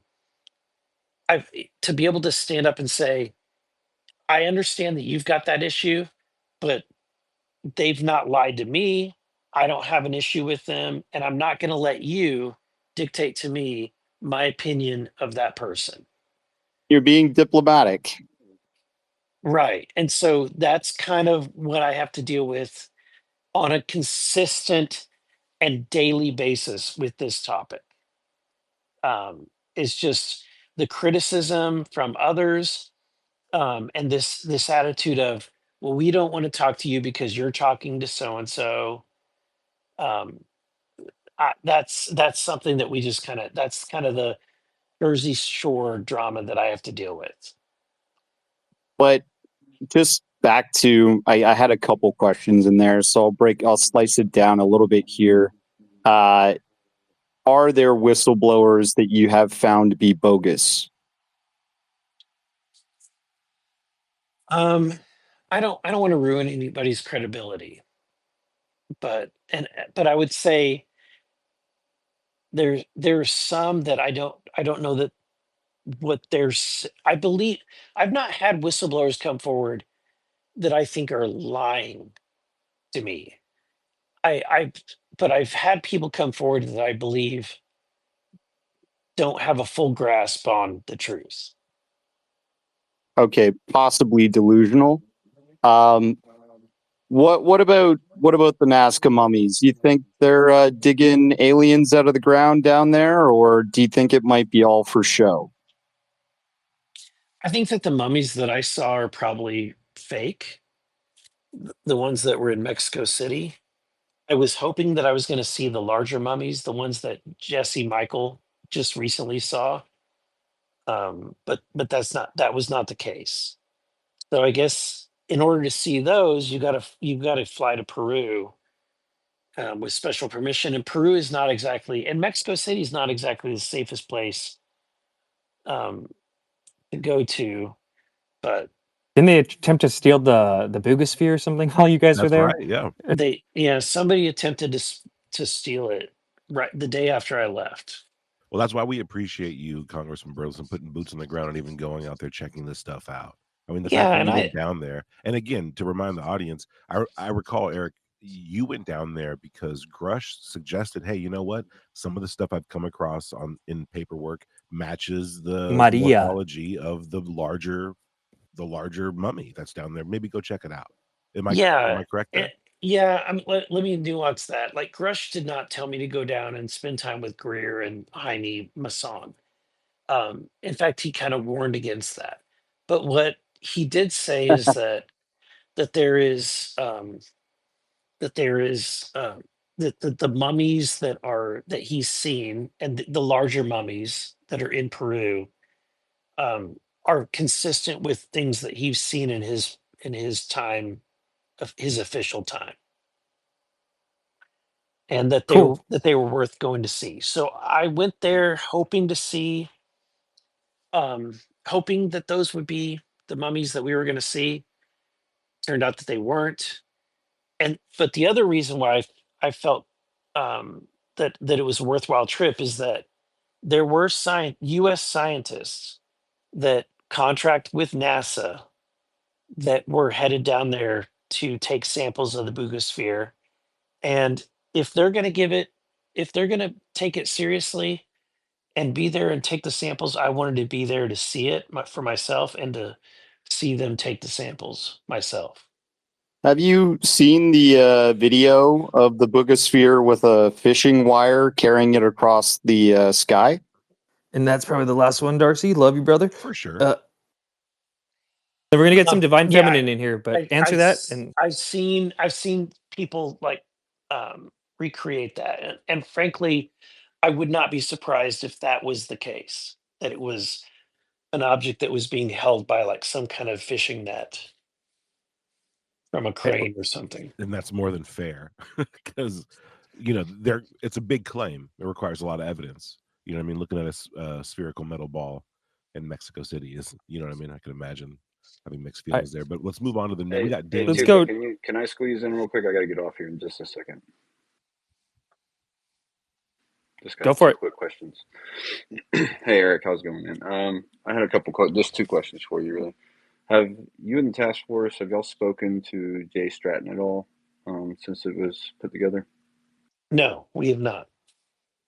You Have y'all should. like wanted to look into, since he's like Lou's boss and everything? Have y'all Is there at a least reason? inquired about it? Is there a reason why you haven't specifically looked at Jay Stratton? Has he just not come across your desk, or is there any like mention of him at all? Yes, I mean his name has come up multiple times. It's not one of the ones that Grush seems to see as a high profile or somebody that is a priority. Okay, okay. And then my other question was, have y'all been allotted, like, do you have an idea of how long the task force is going to stay together? Because I know y'all had like a certain amount of time and y'all have kind of gone past that and there's still so much to cover. Do you have an idea like how long y'all are going to be functioning?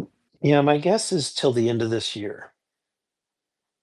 So you're on a time crunch right now with all the things that y'all got on your desk and everything. We are, and I tend to think that time crunches are a good thing coming from the private sector.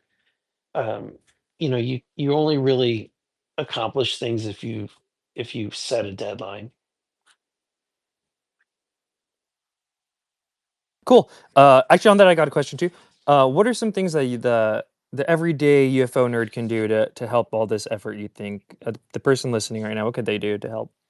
Yeah, I think that putting pressure on the White House right now would be very helpful. They, I, and I'll say that the White House has been helpful. I think that they want to disclose. There's kind of an appetite for that, especially amongst the staff and amongst some of the cabinet members. But look, they've got a lot of things on their plate, and that's what this topic um, is a topic that distracts from things that are literally in everybody's windshield trying to deal with, like getting reelected. Um, the committees that you're assigned to that have laws that are going into place immediately. It just it's not exactly that, and this is the reason why it's not been a topic that Congress has has been able to focus on. Really, it's um, for me, it is very antithetical for me to be spending this much time on this topic, and Are you an experiencer? it's at my detriment. So it's at my detriment to my campaign, to my reputation. But at the end of the day, I feel like I'm not an experiencer. I've never had some kind of I've never seen anything um, that I didn't understand. You do But seem very driven to find answers here, like, or to find answers is what I mean. I would have thought you were an no, experiencer or something Yeah, because you got the no, drive. no, I'm driven by secrecy. I do not like a government that keeps secrets from me, from you, from taxpayers, from its citizens. I'm very passionate about the fact that the government belongs to us and we own it. We're the ones that they should be having to give account for. And and to me, the fact that they feel like they arrogantly that they can keep secrets from us is what pisses me off and what drives me to kind of disclose all of this stuff. I think you Cool. just rang a chord with every single ufologist and, you know what I mean, researcher in here. We all kind of identify with that. Thank you. Thank you. Yeah, and especially now that I'm elected and I'm a member of Congress, and I still am having a really, really difficult time getting this information. It's really, really heightening my anger. Oh Sometimes you yeah. need that to keep that drive going. Let's get over to Danny Silva, a longtime researcher and ufologist in the field. Congressman Burlison, I'm not sure how much time we have left for you, but we also have Allie Clark in here and Average Can you Kristen see with a my hand, question. Tupa? And It Taylor, Absolutely, keeps we'll, like Taylor. going down. Yeah, Oh, my shiz too. there is I'll some go and there are some glitches here, so sorry, folks. Bear with us. Go ahead, Eric. or, go ahead. Hello, thank you. Speaking of secrecy, during the last hearing, I believe it was Nancy Mace and Jared. They were talking about they were told what not to say or what not to ask, something along those lines. Has that ever happened to you? Do you know who was telling them what not to say? They brought it up as kind of like a big deal. It didn't sound like they were talking about run of the mill classified information. So, could you shed any light on that, please? I can't. I don't really know what you're talking about.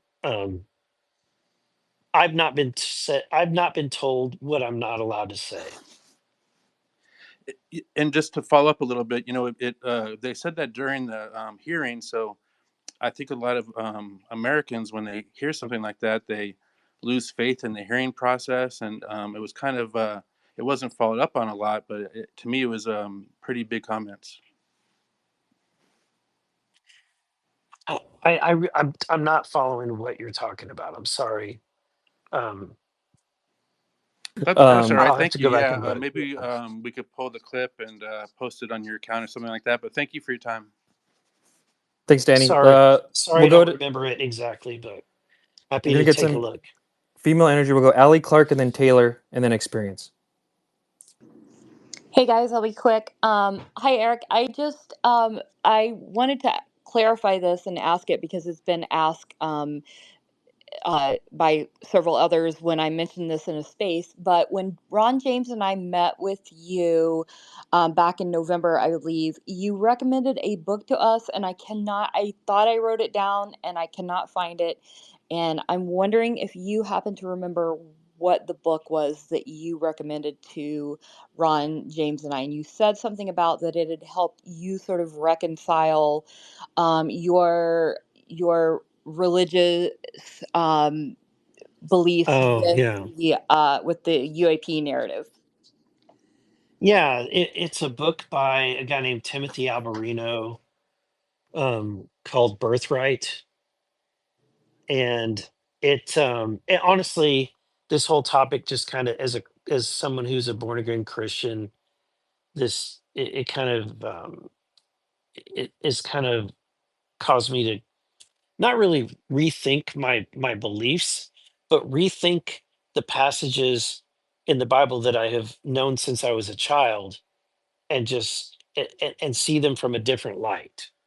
And his book is very academic. It's he really challenges a lot of conventional Christianity, and but in such a way that I don't think is um, heretical. It's actually really well written, and it's a good book.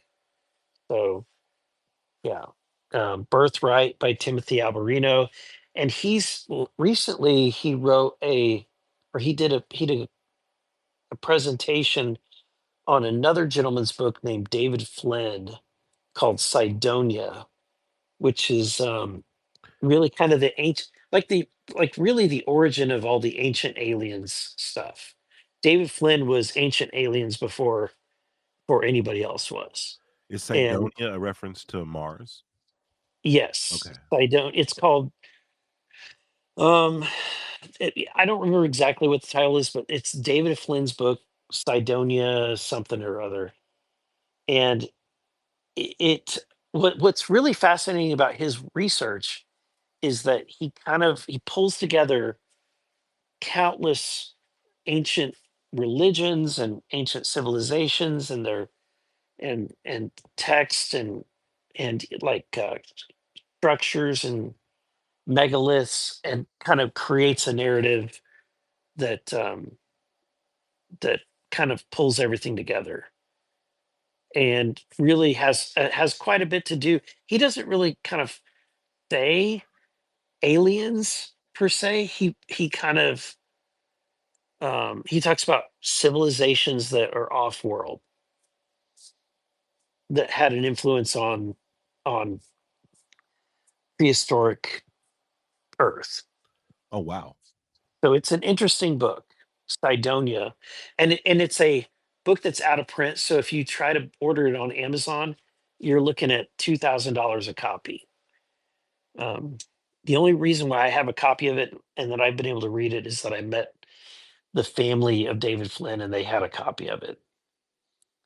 Right. They're gonna put it in reprint, and so hopefully that will happen soon. I'm seeing it on Amazon for 300. Sidonia: The Secret Chronicles of Mars. That's it. Cool. Wow. Awesome. Wild. Ali, do you want Real to say quick, something else, or Ali, yeah, No, please, if you have no, a follow-up. I'm gonna let Okay. someone else go. Thank you, Ali. Great Yep. question. And before we get to Taylor, I have one question for you regarding these books and your recommendation for them. Do you find that they reinforced your faith? And how has the UFO topic, as you've been researching it, has it reinforced or challenged your faith, or how would how would you categorize that? Yeah, even if even if I don't have any evidence that the UFO phenomenon is real, I would say that this experience has really improved my faith for this reason. Um, it's made me rethink passages in the Old Testament and really the Bible in general, to give it a broader, more um, like universe, like a narrative, an epic. Basically, if you take into account the idea that there that God is using these multiple civilizations to deliver a message to humanity, and and you follow the narrative of the Bible, it makes the Bible a more epic tale, a tale that's at a cosmological level. I feel that. and I feel that. and so it just kind of elevates the story, because it's no longer the story of just a few people living in Israel and the Middle East and their journeys. It's how that what's happening there is a fulcrum of what's happening in a cosmic war that's happening. And so it kind of opens your eyes to some things that it opened my eyes to some things that I had never really considered. Well, I think that's a great segue to Taylor. Take it away, Taylor. Yeah, I mean, everybody here knows I'm Christian. And one of my family members kind of started researching aliens, and that's kind of how I got involved in the whole UFO topic for the past at least 3 years. But I would say it strengthened my faith too because the Book of Enoch, Genesis 6, talking about these fallen angels that came down. Uh, the Genesis 6 Hmm. talks about the sons of God came into daughters of men, and they bore Nephilim, which are hybrids. And this is the civilizations that the Israelites went to wipe out and stuff. So Jesus said it'll be just like the days of Noah, and the kind of coming of the Son of Man. And like, in these times we're seeing these fallen angels come into daughters of men, into women, and I think and men too. And if you look into the nature of the abductions, they're making hybrids. That's the same thing that was happening in Genesis 6.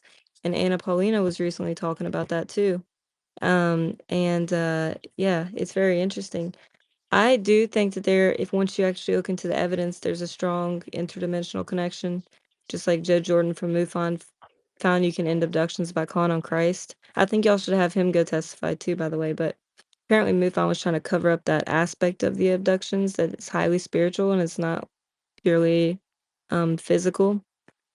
And I was going to ask Eric about if the interdimensional aspect of it is one thing that would make it like, kind of prevent disclosure. So I'll ask that question, then I'll maybe have a follow up after. Well, thank you for your views, and I tend to agree with you. I would say this topic is inescapable from religion, and the more that like I've had conversations about this, the more that I've interacted with this, it becomes abundantly clear that um, that religion is um, is unavoidable, and what your views are on um, on reality and your creator is kind of inescapable from this topic. And so some people tend to think in a more secular view, but ultimately they are still they're calling upon some kind of new age religion and gods, but and as opposed to the Chris Bledsoes of the world who are speaking directly to Jesus. I will say one of the more interesting conversations that I've had was from an individual who was highly recommended to me. Um, he came to my office and he was a high profile, um, very wealthy individual, very successful, and his entry into this phenomenon is that he thought he was going crazy. He was hearing voices, he was receiving messages, and he was a atheist at the time, and he was raised Jewish, and the beings that were talking to him started predicting things. He started experiencing things that demonstrated that what he was experiencing was not just him or just delusional thoughts.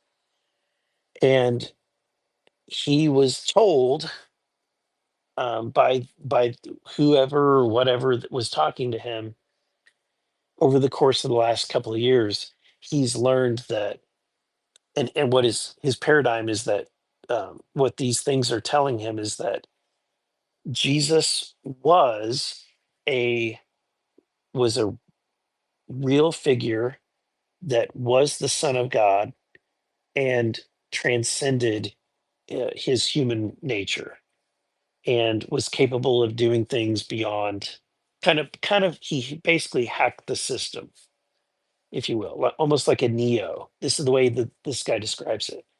So this guy went from being a raised Jewish turned atheist, having never read the Bible, to suddenly start believing that this character Jesus might be the real thing, and which compelled him to read the Bible. So In the last piece, if I'm not mistaken, David Grusch put you onto this guy, right? I don't want to say because I don't want to. I don't want to. Is this guy just a everyday guy, or is he like someone in public that we would know the name of, or just like a No, normal you wouldn't dude? know his name, but he's prominent in DC. Hmm. and That's he's very interesting. successful. Okay. but not prominent in ufology. No, no, he wants Wow. nothing to do with his name being mentioned anywhere. Well, I respect that, but that's a very compelling story. We're gonna have people guessing for years on that for sure. Let me follow up with him. I was just gonna say, one reason, like, I think that UFO disclosure is hindered because the interdimensional aspect of it. And one thing, like, that gets confused is just because there's physical craft or physical bodies, they assume, well, this can't be angels. This can't be, something that's spiritual because there's physical things. Well, I want you to understand in the Bible, it's very clear. Angels are indistinguishable from humans at times. It says, be careful who you entertain, for you may be entertaining Hmm. angels unaware. They were physical. And when they came into the daughters of men, they were physical to have physical relations with them. That's in Genesis 6. And they Yeah. also taught humans metallurgy and Enoch. So they taught them how to work metals and have technology. These are fallen angels. So just because there's Hmm. something physical Wow. doesn't mean it's from another planet. I couldn't agree more. In fact, whenever I was speaking with this individual, I I I personally believe that he's not talking to angels; he's talking to fallen angels, Right. who are deceiving him. Because the Bible is very clear that even the fallen angels believe in Jesus and will not deny that he is the Son of God. Which aligns with the statements or claims that invoking the name of Jesus would end an abduction or an experience kind of right there. Now, these are reports. We don't, I mean, it's almost unproven, but it aligns with this stuff. I find that at times, how close, uh, religion is to ufology. And there's just a kind of a layer of ignorance between the two. They Mhm. don't, you know what I mean? They're not always sharing information. People don't know how closely they align. I got to thank Taylor a ton for asking these questions. And we got to get to the next speaker. Thank you guys so much. Um, and thank you again, Congressman Rose. Experience and then Right doomer. on. What up? Thanks, guys. Appreciate it. Congressman Burlison, thank you for chopping it up with us. Hope you're enjoying the conversation and getting a sample size of people that have really thought about this topic and taken it seriously, what it looks like. And we're just a small sample of people all around the world, probably, that are ready for this to get answered. So you doing the work is much appreciated. Couple quick ones. The first one is being that is the September 9th date that's floating around, if that's confirmed or not, if that's official. I went to the last hearing. I was at the UAPDF thing in November. Well, I introduced myself to you. I plan on attending the next hearing too. I'm just a couple blocks away from the Capitol. So that would be my first question, is the actual date. The second one would be looking at the progression of the kind of witnesses that are being brought to testify, and just me being involved with this topic since I was a kid, seeing how people that are speaking about this came from just regular civilians. Now we have, fighter pilots with distinguished careers, intelligence people. The progression of witnesses where they are now. On this next list that you have, my personal thing would be wanting to have, if there is a legacy program that gets uncovered and you have scientists that are actually working on this, that would be my star witness kind of situation where scientists can actually speak on data and things like that. Where are we with on that list? I think of James Lukatsky. I think of people that have been program managers that would, I don't know if these people are on your radar or not. Someone mentioned Jay Stratton earlier, Colm Kelleher, these people that have been around the topic and worked under government capacity that are scientists. What do you think about that? So, to give you an idea who we've got, um, one individual is a former U.S. Air Force veteran who can is going to speak to 5 UAP incidents during his time that he witnessed, and that he investigated. You've got another individual who um, is a Navy officer who witnessed UAP events firsthand, and um, and then another U.S. Air Force officer who has um, witnessed firsthand events.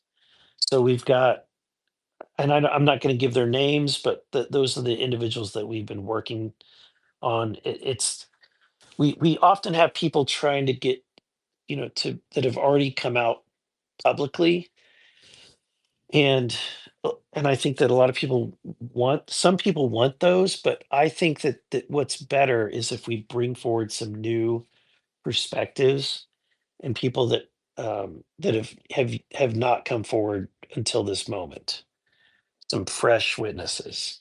So that's kind of what we're working on. Got it. And then the date, is that official or not? September 9th. Right now, that is the date, September 9th. Awesome. Thanks for hopping up here and chopping it up with us. Appreciate it. Hell yeah. Mhm. Thank you. Cool. Experience. Missleman had one, and then Doomer, and I don't know how I much we have got yet. some DMs about regarding like people pressed for time, and I just want to shout out Chris and the disclosure. You guys might be coming up like earlier. Just heads up. Hold tight. So go ahead, Missile Man. Yeah, thanks again. So question is, when David Grusch testified before Congress, he was asked if he was aware of anybody who had been harmed as a result of the secrecy of the secret UFO program. Has Mr. Grusch divulged to you any details of incidents he believes are homicides or harm connected to the secrecy of the UFO program? And then part two would be, are you aware of any U.S. servicemen who have been killed in the line of action as a purported result of interaction with UAP? And are those events being investigated to your knowledge? I don't have any knowledge of individuals that have been harmed. I think that when David said that, and I'm not speaking for him, I'm just going to, what I interpreted his conversations to mean is that uh, I kind of picked up on the background that there was maybe exposure that occurred that harmed individuals who were researching crash um, material, or whether it's even UAP or non-human intelligence or just otherwise, that some individuals had some kind of harm. The Now I will say David has also given me a individual that um, that the that his community is very, very upset about, um, who died mysteriously, and they're demanding an investigation, and we're trying to get that done behind the scenes. Is it a name we would know? No. Mhm. Just a real quick follow up. You mentioned there are some allies to your disclosure advocacy and on the task force within the cabinet. So then Senator Rubio, now Secretary Marco Rubio, was once active in the topic. Is he a supporter of your cause? Not. I don't have a direct contact with Senator Rubio, so I don't know how to answer that question. You probably know as much as I do. Very good. Thanks, sir. Awesome. Real quick, I want to get over to Osvaldo, who's been super patient. Hit me up in the back channels. New subscriber. Appreciate that, guys. Give this space a retweet if you can.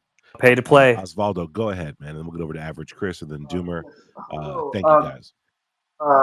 Representative Burlison, I would like to speak with you and your staff as soon as possible. Is that possible? I don't. It depends on I don't know. I mean, depends on what your information is, and I'm happy to, if you want to reach out to my office, they'll kind of vet you, and um, and then we can go from there. If there's a public contact number, we can put it in the chat there. So. Yes, that's not really. I don't have a bullet contact number, but I have a necessity to speak with you as soon as possible. Please, I would like to speak to somebody official. It's very, very important. What? Right Okay, on. brother. Thank you, Osvaldo. We got Average Chris popping up in here. And everyone, thank you for your patience. Doomer Skywalker coming up next. We got Warren, Greg, Mary. Thank you guys again. Go ahead, Average Chris. Hey, thanks for letting me back up. So a couple quick questions, sir. One, the mention of Jay Stratton earlier. I'm actually kind of shocked that he's not a somebody that's being talked to, given the fact that he's recently stated on the Age of Disclosure documentary that he has seen craft and bodies of non-human. So that to me would be a big deal, especially given the fact that Grusch used to work for him, UAPTF, and with his involvement with naval intelligence for years. Is there a reason why nobody's actually reached out to have him come up? I mean, he's made some outrageous claims. I can bring it up to Grush and see and directly why Jay is not a high profile and top of the priority list for bringing forward. I'll bring it up. Awesome, thank you. And I guess I'll just make this my last question. I know you've answered a lot tonight. So I don't know how much you know with Jeremy Corbell and the Weaponized podcast and everything. Over the course of the past year or two, there has been multiple videos of ISR platform, military grade type of videos that keep getting leaked to Jeremy Corbell. Is that not a concern to uh, any of your staff, or has it not been brought up? Because the the fact that the timing of it's pretty suspicious, because that started to occur. Now I'm not implying anything here, but that started to occur when Grush and it started to come around, and then all of a sudden he started getting access to these videos that a normal person wouldn't get access to. And it's been brought up by multiple people in this community on how exactly these are getting leaked out. Is that not a concern from a national security aspect? Yeah, I would say this. I think I was just rewatching an interview that Jake Barber did on Jesse Michaels. And what Jake Barber said, I think the more and more that I look into this, rings true, which is that um, the assumption is that there is like a controlled, centralized information um, unit that knows what everything that's going on, and that's not the case. The left hand has no idea what the right hand is doing, and so you've got some groups or individuals or teams who are connected to, say, for example, Corbell. You've got others that are connected to Stephen Greer, and it's all it just it is what it is. And so we're just kind of having to spin multiple plates here from my perspective. That's what I'm having to do. Okay, you mentioned you spoke to Jake Barber. Is there a potential for him to testify in the near future? And have you even looked into his background? Because there have been some pretty major discrepancies for what News Nation have portrayed him as, and things that he said about his service that people like me, who I'm an Air Force veteran, we've pointed out the discrepancies in what he stated versus what is actual, as far as his service. Is that does your staff do your staffers look into the backgrounds and things that people have Hmm. stated publicly versus what can actually be found? Yeah, I mean, uh, that's where we kind of rely on Grush, and Grush is doing all the background research on the people that we talk to. Cool. Go ahead. Good question. We got to get Grush into space. That That would would be amazing. be Let's that would be manifest Hell that. so yeah. good. I think more Grush the Doomer, better. That's my opinion. Yep. I miss We him. got Doomer coming up, Skywalker. Thank you guys for your patience. And everyone, thank Congressman Burlison for being up here. Give him a follow. Just shout out hearts in the chat. Appreciate it, guys. Go ahead, Doomer. Red Missileman Tupa, historic space. I feel like if we just throw one more heavy hitter in here, we might get disclosure 9 a.m. tomorrow. So we should keep this going. Eric, thanks for dropping in into these. It's pretty awesome. I have a quick question or a follow up on Grush. And I need to be honest, like I'm a huge fan of yours, Eric, but I'm way more on the pessimistic side when it comes to any kind of congressional disclosure. So I'm not being adversarial here. I'm just being honest. All right. Oh, please. Yeah. Thank you. So a lot of us remember the Grusch hearings, and when you have 40 plus witnesses, firsthand witnesses, or at least 40 plus alleged, you provide a bunch of evidence such as locations and give 11 and a half hours of closed hearing testimony. I personally felt like, why are we doing a second hearing with less, I don't know, hot or heavy evidence? I would have much rather skipped the November hearing and just had, I don't know, the SCIF meeting that Burchett wasn't able to meet with Grusch. I would have much rather had the 11 and a half hour testimony disclosed. And so, we have whistleblower protections that protect whistleblowers under the condition that they don't publicly whistleblow. And it feels very much like an infinite loop, like no disclosure is possible. So my question to you is, why should we tune in the September hearing if the real big disclosure hearing we had with Grusch, we're still sitting on all of that to hit the fan? What is the logical argument here? Because I think this is above the law. Yeah. And I'm sorry for sounding so aggressive, Eric. No, no. I appreciate the question. To me, when I walked away from the Grusch hearing that we had, I thought, it's really compelling. He seems like he knows his stuff, and I don't doubt that what he's saying is true in in his worldview. But at the end of the day, everything that he said was secondhand information. So it's all him relaying things that he has been told by other people. This hearing that we're getting ready to have is predominantly individuals that have had firsthand regular interactions with UAP. And so to me, that is the distinction. And but the I'm the really excited. important stuff like locations, all of the important stuff can only be revealed in a SCIF.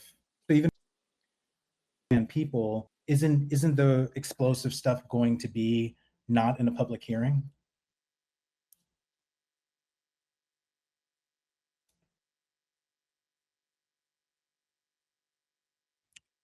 Maybe his phone Could have died. happened easily. He's been in here for hours.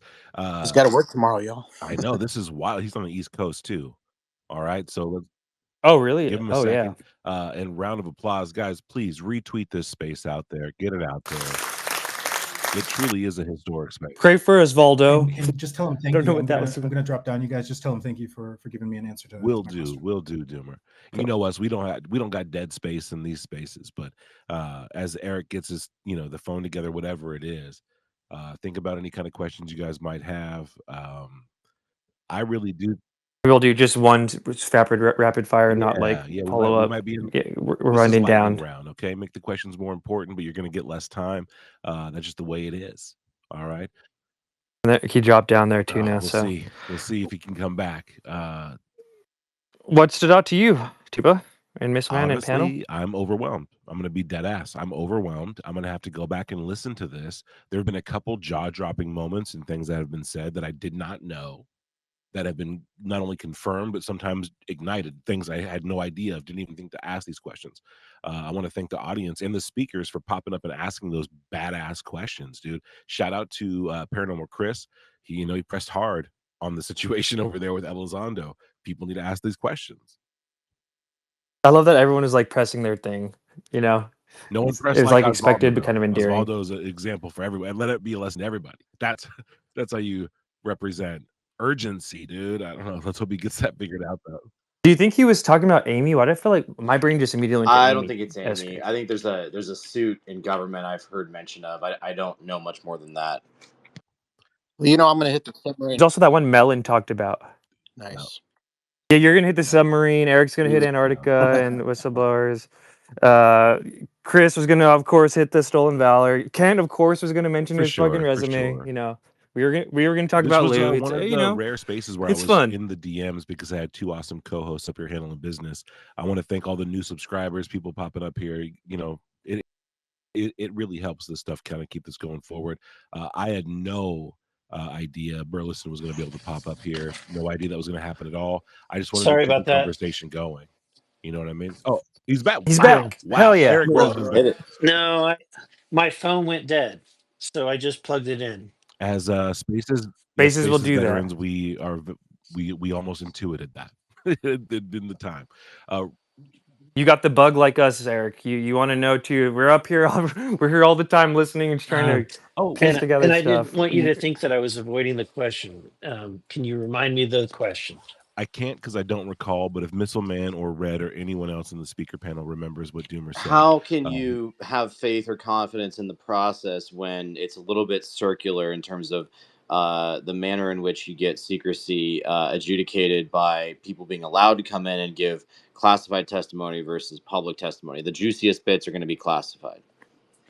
Yeah, so that's a good question.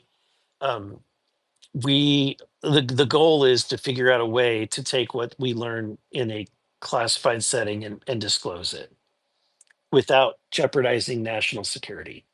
So we're going like when if I walk out of the room and suddenly I say, "Look, folks, I can't tell you what I saw or what I heard, but my worldview is totally changed."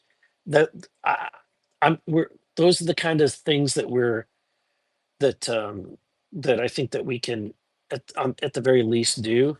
But I also think that what we can do is try to press um, the system and figure out any ways that we can to kind of to let information get out.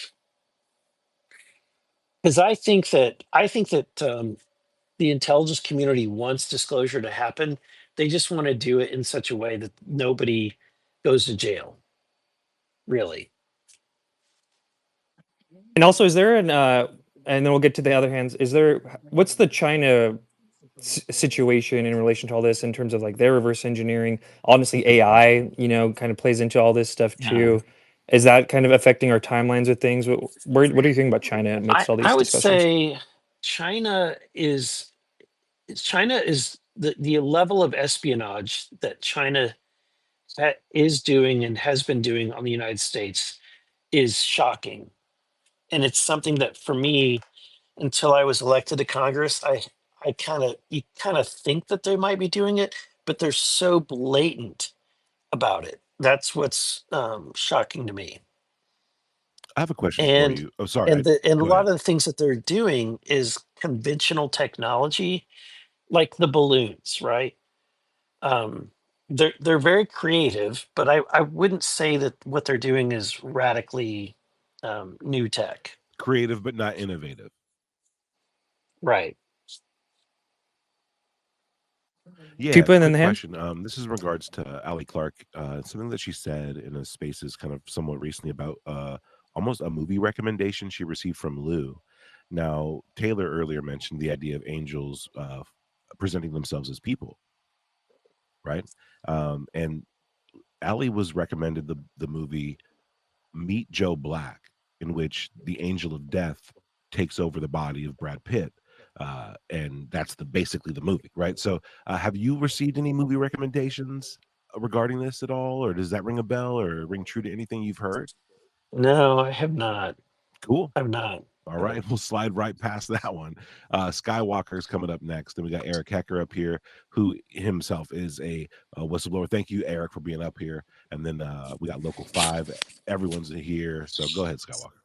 Mr. Burleson, holy shit, I can't believe I'm able to talk to you. Retired submariner, 7 years retired. Super excited to be following this subject. Thank you for Eating your popcorn. service. You're welcome. It saved my life, so no thanks necessary. But I can't believe there isn't more submarine sailors. I hear Air Force. I hear all these high-tech engineers talking about this subject constantly. But I can't believe there isn't more submarine sailors chomping at the bit after Admiral Gallaudet's testimony, talking about structures and podcasts that exists off the coast of Catalina Island, but not in an open hearing, not bringing that up specifically, leads me to believe that he's being told to withhold certain things, and it doesn't make any sense because it's always been a subject that's been talked about when we're at sea, when we're on ops. We know there's a presence here. we don't know why there isn't more people openly talking about admitting the fact that we have a presence and we're always constantly surveilling each other. Like, WTF, can we just get over it already? Thanks. No, you're right. And I would say one of the most rememberable conversations I've had was the one that I had recently, where Anna Polina Luna and myself met with a whistleblower. I had to travel to get there. And I mean, it took me an entire day to get there and back. And it was someone who is coming from the nautical source. And so the activity that's happening under the ocean is what he was talking about. And it was kind of remarkable. Almost reminded me of the movie Abyss. To give you asked me about a movie. Oh yeah. He didn't say Abyss, but the things he was talking about reminded me of the movie Abyss. Now, in regards to the water kind of formation or the like almost jellyfish manta ray beings. No, just that there is a like a structure in the deep ocean. Wild. Thank you. I'm not And yeah, saying we're that it's trying to do rapid. I don't. and again, let me kind of say this. I have been burned a lot recently by by giving so I'm volunteering information to you guys that has been told to me. It doesn't mean that I'm saying this is factual, this is true, this Absolutely. is what I know to be true. But I often get misquoted in major publications for saying things like, for example, that there are giants and there are four alien species when I didn't say that there are four alien species. I was told that there are four alien species. So I just wanted to say that so that Thank you. um, yeah. No, that's great clarification. That goes for everybody out there clipping this space. It happens often. Remember, like, I appreciate Congressman Burlison for being here and passing along the information he's been told. I mean, it's an important thing. Now, to be an open book like that, it's almost unheard of, especially on this topic. So we should respect that and make sure we don't misquote each other and misquote, what I mean, our sources here.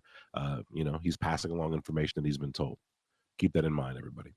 All right, we got Eric Hecker coming up next, and then wow, a full Try and keep it short and sweet. I don't know how much time we have. It's been yeah, going yeah. now. So Congressman Burlison, please be open with us about when you have 5 minutes left, 2 minutes left, whenever you got to roll out. Let us know, okay?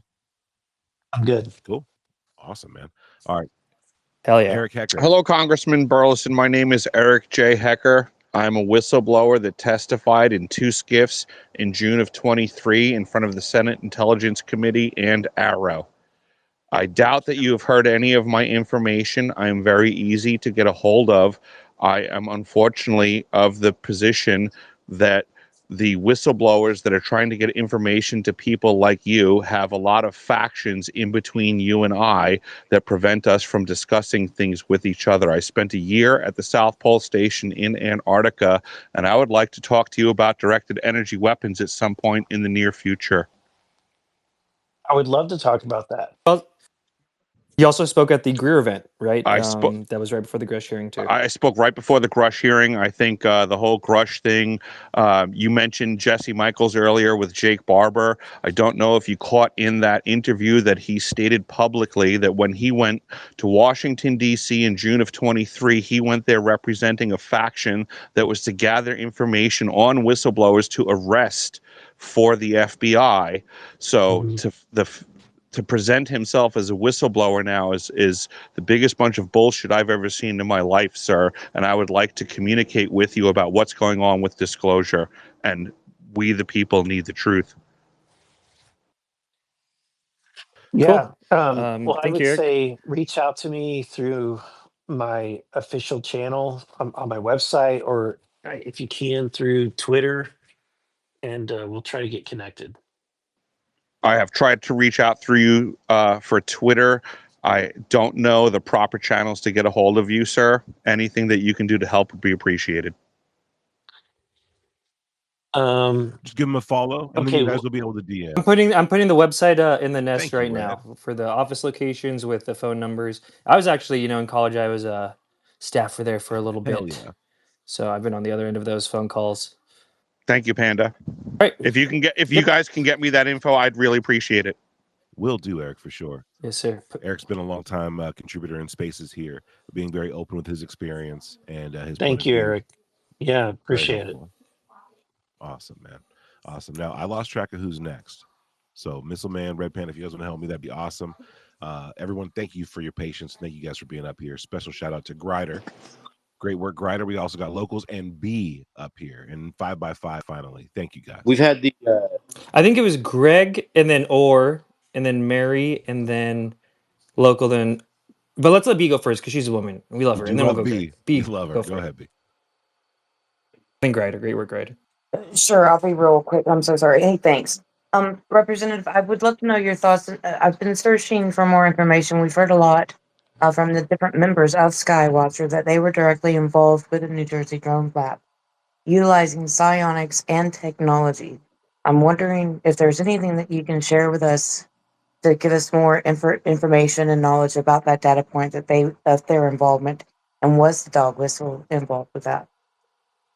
Unfortunately, I don't have that information. I apologize, but yeah, I do not have detailed information about that event. And What do you make of the New Jersey drone wave? yeah, from your I think perspective. that part of it is part of it could have been that there were Chinese drones that are active. I think that there were a lot of Chinese nationals that were arrested shortly after that. But I also think that you look, when you see these, what do you like? Oftentimes, these social media can create a dynamic where, see, what do they call it? Crowd, like, like when people Crowdsourcing? yeah, when people suddenly show up at one location and play a song or do a Flash dance, mob. flash mobs. I think what part of what we experienced was a flash mob of people that were that were drone enthusiasts, and Oh. and I think that was just a phenomenon that we have to be kind of prepared for going forward. But that's not to say that there is not a threat, because I do think that there is a significant threat. What we're seeing happen in Ukraine and has really changed our outlook on war.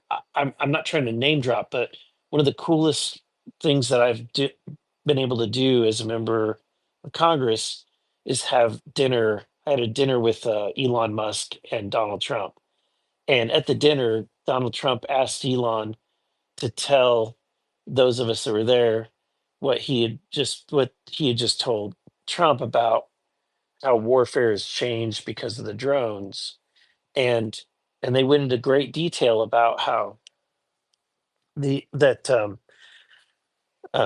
you've got some of these, you've got multi-million dollar, if not billion-dollar tanks or planes that are being taken out by drones that cost a few $100s. It will change warfare, and it has changed warfare in that region. And the United States it is not really ready to fight that kind of battle. So we've got to figure it out. We've got to figure out we're going to deal with drones, and yeah, all of that going forward. And it does change the security. It's not a it's not a closely held secret. It's kind of in DC. It's not it's kind of it's a common rumor. I'll put it that way, that there's a very good reason why that the president was sworn in the Capitol building and not outside of the Capitol building. Wow. And I'm not saying that I know anything in particular, other than just what rumors that I've heard. Yeah, and we've heard that too from our own sources that are pretty close to a lot of that stuff. That the weather thing was a cover. I mean, if you think about it, you've got 435 members of Congress and 100 senators, and then you've got the richest people on the planet. You've got, because there was Elon, Jeff Bezos, Mark Zuckerberg. I mean, like you name it, all on one platform. And if you had a drone attack, like something to the equivalent of what happened in Russia, where the Ukraine launched several hundred drones from one semi truck, right? So the trailer of a semi truck is able to launch several hundred drones that are all carrying bombs. And how are you going to take out 200 drones, Well, I right? have a quick question about that. Wouldn't the only answer be an AI controlled gun? Like I know where this is in a military space, but I mean, you just got to put a camera on a gun and attach it to an a computer, and then it would be able to target all of these drones. You would just need to, you know what I mean? Enable Yeah. the Yeah, I don't know. I don't know. I mean, but somebody's going to have to figure this out. There's it's actually a startup doing just that. In fact, yes. Missile Man. Are you referring to what I just said? Yes. Right? Isn't that the only answer? Like, I mean, No, you could also what amp wave or whatever the an hell EMP, but knock out. Yeah, that has so much collateral damage. yeah, Microwave weapons are probably going to be the most effective thing against drone swarms. like the Pope's Halo gun. Yeah, yeah. Well, Laser this is weapons. very. We don't got to get too far off track, but I'm really glad we went down this road for at least this little part. Red Panda, who's next? I think it was Greg. Awesome. Go ahead, Greg.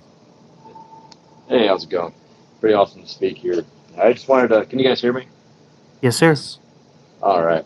I just wanted to, first of all, follow up with what Eric was saying. I could say very confidently that, like with the New Jersey drones, that is a national problem with the Chinese. Like over Plant 42, over all of our test ranges in California and Nevada, Chinese using drones for reconnaissance, surveillance, that is a massive, major threat. And there's always Chinese spies getting caught, they're arrested, they're here, they have their own cells, they do all that, 100%. But I have been here since the beginning of the space, so if you guys talked about this, excuse me. Have you heard anything, Eric, at all about 2027 at all? And the reason I ask that, well, because a lot of people wonder that, but for me, my personal feeling is just that I could be completely wrong, but it just feels like it's kind of weird that everybody's starting to be open about the subject now. Like maybe there is something coming. Like it's kind of random. Like this has been talked about for years, for decades, and all that, but like it's becoming like really prominent now. Like maybe is there something going to happen? Something going on that somebody knows? You know, What I don't know. can you elaborate? Because I don't know what you mean by 20. The only thing I've heard is that China is going to have to make a decision about Taiwan between now and 2027. I Oh, don't know exactly what you're what referring to.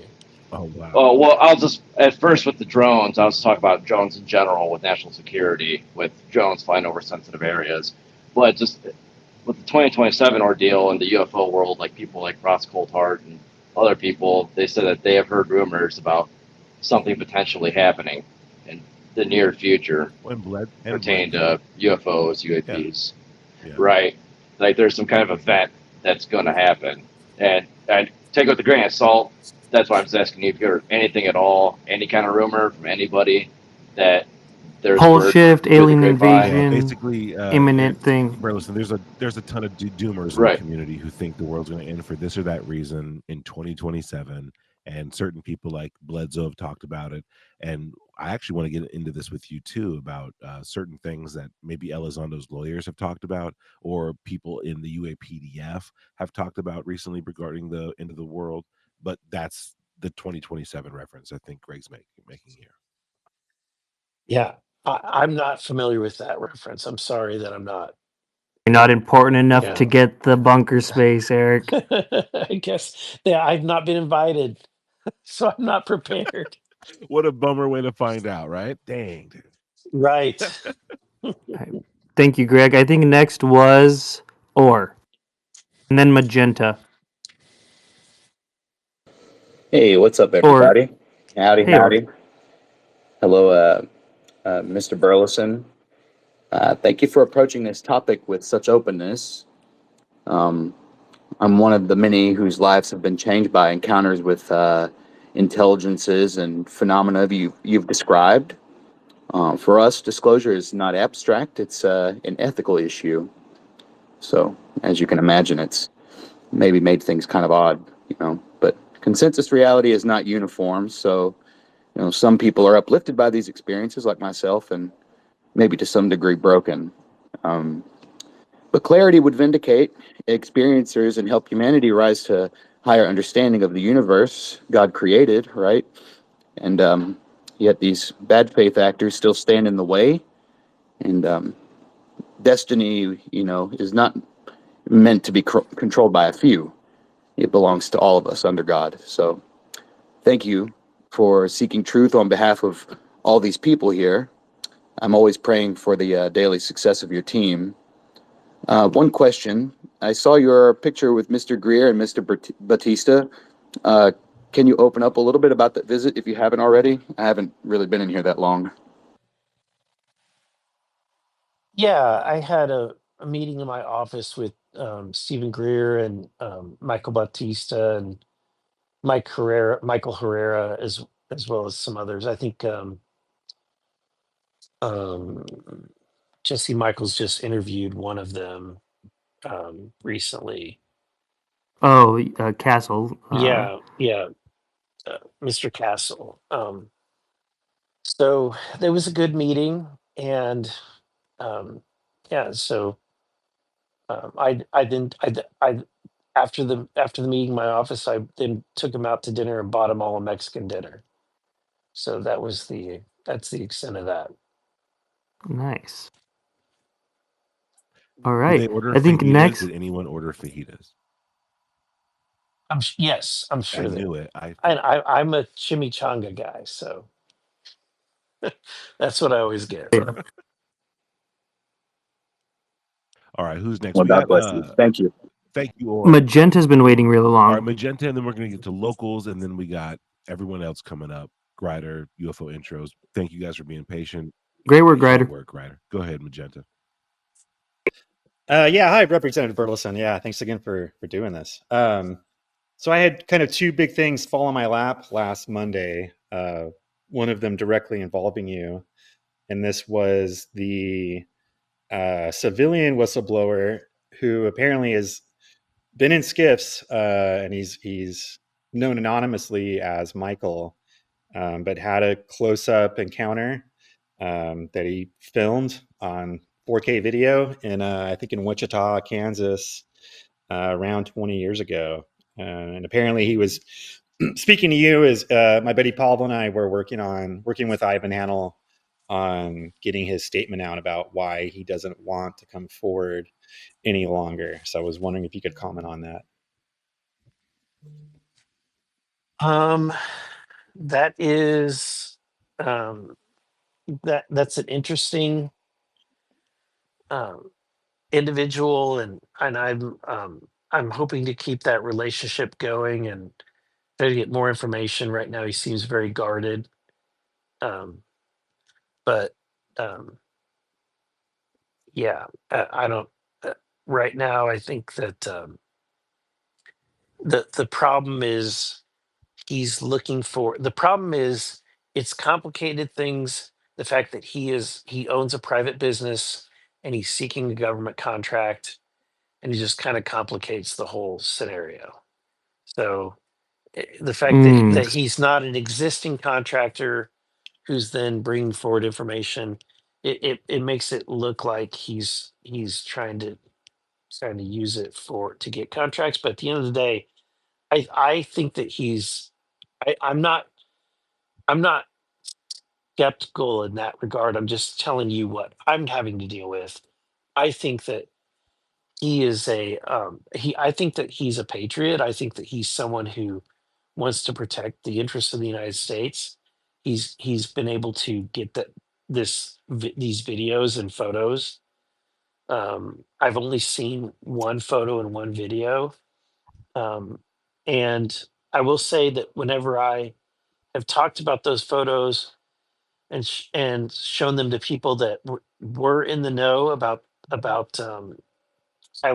highly classified um, um, U.S. military aircraft, the response was jaw dropping. People are shocked that someone who is an amateur or is not exactly an established contractor was able to gather these photos and videos. So I'm still trying to figure out what the origin is and figure out how I can work with him and help him. And so that I'm being I'm trying to be as transparent as possible without revealing who he is and revealing too much about what he has. Okay, cool. Thanks. And then I'll sneak in one more real quick. Right after that, my research partner, good friend Michael, and I hopped into a space in here with an Italian researcher. And my buddy and I have been digging really, really deep into the Magenta 1933 story that kind of broke Mm-hmm. with David Grusch.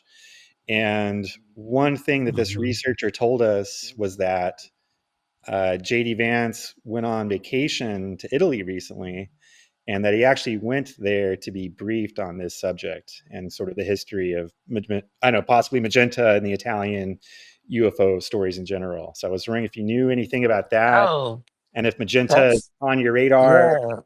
the Seoul conference It. in Italy in October and all that.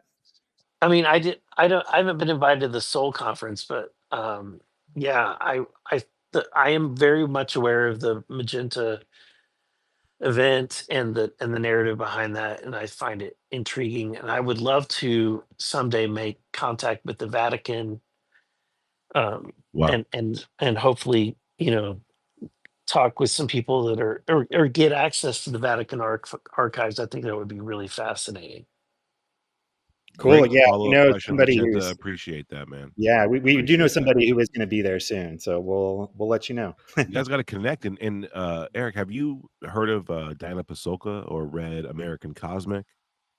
I haven't read her book, but I've seen her in a couple of You interviews. mentioned a book that kind of married together, kind of spirituality and ufology, and I think it was Timothy Alberino's book. But I could not recommend American Cosmic any higher. Like I really couldn't, especially in regards to not only the ideas how they connect, but the history of ufology and kind of how it connects to what's going on, even Mhm. the space program. But it's very interesting. Yeah, and she did get access to the Vatican She archives, certainly did, so with a that's man named pretty Tim interesting. Taylor. You familiar with him? No, Oh, well, there's mm-mm. a whole backstory there. It's a deep dive. You gotta check Was out. it? It's not Tim the Toolman Taylor. Oh, no. Different Taylor. No, different Taylor. Also, add my YouTube channel to your UFO documentary. What's the word? Oh, Palette? have Palette? you I don't heard know. of Red Panda Koala's YouTube channel? It sounds Send it to you in the familiar. back channel. Yeah, it These are sounds video familiar. essays on the UFO topic that, like, basically were unprecedented at the time. They came out, what, like 3-4 years ago, and they've been getting better and better. His channel's blown up. I really, I think my drone one's pretty fire. they're Did a like, bunch of interviews with witnesses during the time and stuff. yeah, they're staples now. Dude. You got to check them out, Eric. That's a Cool. whole All right. deep dive you got to check into. We got locals coming up next. He's got a quick question for you, and then after that, probably great work, Ryder 5x5, and Ricky. Go ahead, man. Hey, appreciate that too. And we'll cut it if I can cut it off after Ricky. That'd be good. 'Cause Okay. That's I gotta fair. get to sleep. Yeah, you're Go on the ahead. East Coast. Go ahead. I'm out. Oh, Yeah. I wanted to ask a congressman a question. Damn it. Okay. Wanted to. Go for it, local. I appreciate it. Thank you. Congressman Burlison, thank you for making yourself available to all of us and spending so much time. It's very much appreciated. This isn't a gotcha moment at all, so I don't want you to think this is pointed at you at all. I just wanted to maybe bring some issues to your attention, kind of piggybacking off what Chris, who you spoke with earlier about combat vets kind of having some issues with some of the stories put forward by both Lou Elizondo and Jake Barber in terms of their service. I'm a combat vet myself. I served in Afghanistan at the same time and location and same timeline that Elizondo worked there in a counterintelligence capacity. I'm a knuckle dragger myself, but I've gone through Elizondo's own book his public interviews, his military records, and there's a lot of stories in there, and a lot of stories that don't line up. And he's asserted in his book that General Mattis responded as a QRF, or a quick reaction force, to save pinned down soldiers outside the wire in Kandahar. He said he was part of JSOTF Dagger, Joint Special Operations Task Force Dagger. And Elizondo's own timeline kind of falls apart when So you you have line an it up. emergency. Stop. It's for my son in case he wants something or something. We got a little bit of a hot mic situation. Go ahead, locals. Okay, yeah, sorry about that. All good. Well, that wasn't my mic, but not sure what's going on there. He said he was part of JSOTF Dagger. And when you look at the timeline when he was there, the locations he was stationed at, that task force was Delta and SEALs up north, that commanded out of K2, and not General Mattis in Kandahar. Mattis led Task Force 58 for a few months in 2001, but he never commanded Dagger. He has claims that he used remote viewing to save his men, yet he dodges saying that on camera, but it's been written in George Knapp's book, Skinwalkers at the Pentagon. He says he doesn't know if he's killed anyone, then describes living with memories of men he's killed. It's all kinds of implications without receipts. And also with Jake Barber, it's the same thing. His DD-214 shows he was an aircraft mechanic, not CIA, not combat controller, not special forces. He even claimed to be part of Liberation of Kuwait, which was 3 years before he even enlisted. Later, he walked it back to a non-combat support mission. So these guys build credibility by wrapping themselves in uniforms and war stories that don't check out. And veterans can smell their embellishment a mile away. And I've made an in-depth video that I linked to this space. I put it at the top. You're a very busy man, I understand. I'm only floating this to you in the off chance that you get some free time to look into these things. But a lot of combat veterans take issue with false claims. It's very important to us. And while it's not a leading topic of importance in the ufology space, I think it's important for you to know who you're dealing with. And frankly, I'm not sure Grusch is doing that very well at this juncture. So I just wanted to float that out to you. Look into this stuff, man, because there's a lot of inconsistencies, Eric, and it's not good. It's not good for you guys, because when you guys are pushing these people forward, when it comes to stolen valor and these types of things, it's a slippery slope that can blow up in people's face down the road. So I just want to give you a heads up on that. Thank you. I really appreciate that. Thank you. We got a lot of great vets in the community who they're good at checking in, knowing those kinds of things. Thank you. I think next was Great Work Grider.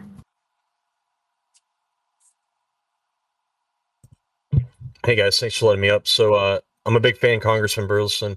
I know you support veterans. I'm also a veteran. I know you had like the Veterans Gun Protection Act that you were pushing through a couple of years ago, I think, and it seems like you really support veterans, and I really appreciate that. And I want to echo, kind of, validate what 556 just said, that we have a severe problem with veteran whistleblowers who are veterans embellishing or even outright lying about their service, and it is. It's an epidemic here in the UFO topic, and it's sad. It's just a sad fact, but it's extremely disturbing to us that our veterans that are honest about our service. And I just want to kind of echo that just to really be, do your due diligence. As far as veterans, we're good people, but there's a lot of us. There's some of us that that use the status as veterans to con people and to kind of validate their kind of provide a cover for their unethical behavior, and it's something that is extremely troubling to the to a lot of us. So I know that Grusch has been pretty honest about it. Grusch is a great, I think his service was impeccable, but yeah. So my question is, do you know exactly the origin point of this initial push for disclosure? As far as, do you know how David Grusch came to learn about these crash retrieval programs, and was that something that he shared with you, or can you guys kind of give us what's the origin of this kind of impetus that's happened since 2021? Do you know, from your understanding, about how all this started, this recent push? Yeah, I think that in his role, he was uncovering some things, and I don't remember exactly what started it, but it was not exactly.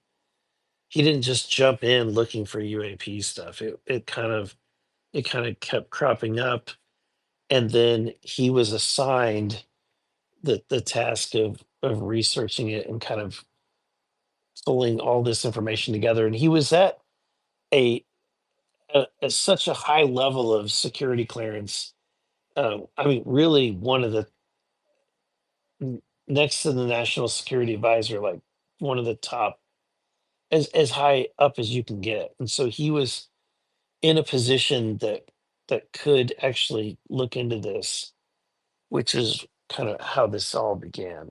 And it wasn't until I was watching, I think it was Fox and Friends or maybe another show. One morning, I was in Congress for maybe 3 months, and I was just drinking coffee in my office early in the morning. Saw him come on the show, and he was doing an interview, and he said that his goal is to be able to disclose or be able to reach out to members of Congress. And at that point, I was literally elected for 3 months. I'd been in office for 3 months, and when I heard him say that, I thought, a member from Congress. Oh my God, that's me. I'm a member from Congress. Maybe I can talk with this. I mean, I was fascinated by what he was saying. So I asked my communications director, can you reach out to Fox News? And find out how to get a hold of him. And so by the end of the week, we had him on a conference call, and the rest is history.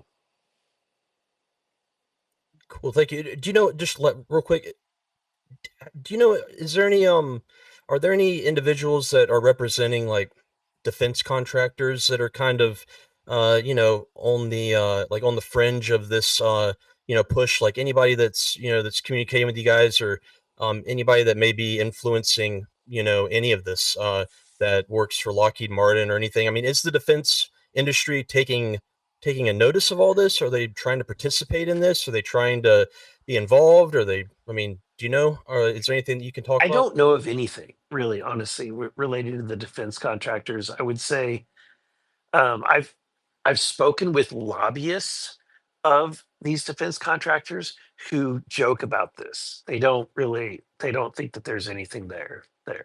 So, Interesting. and honestly, I have a feeling.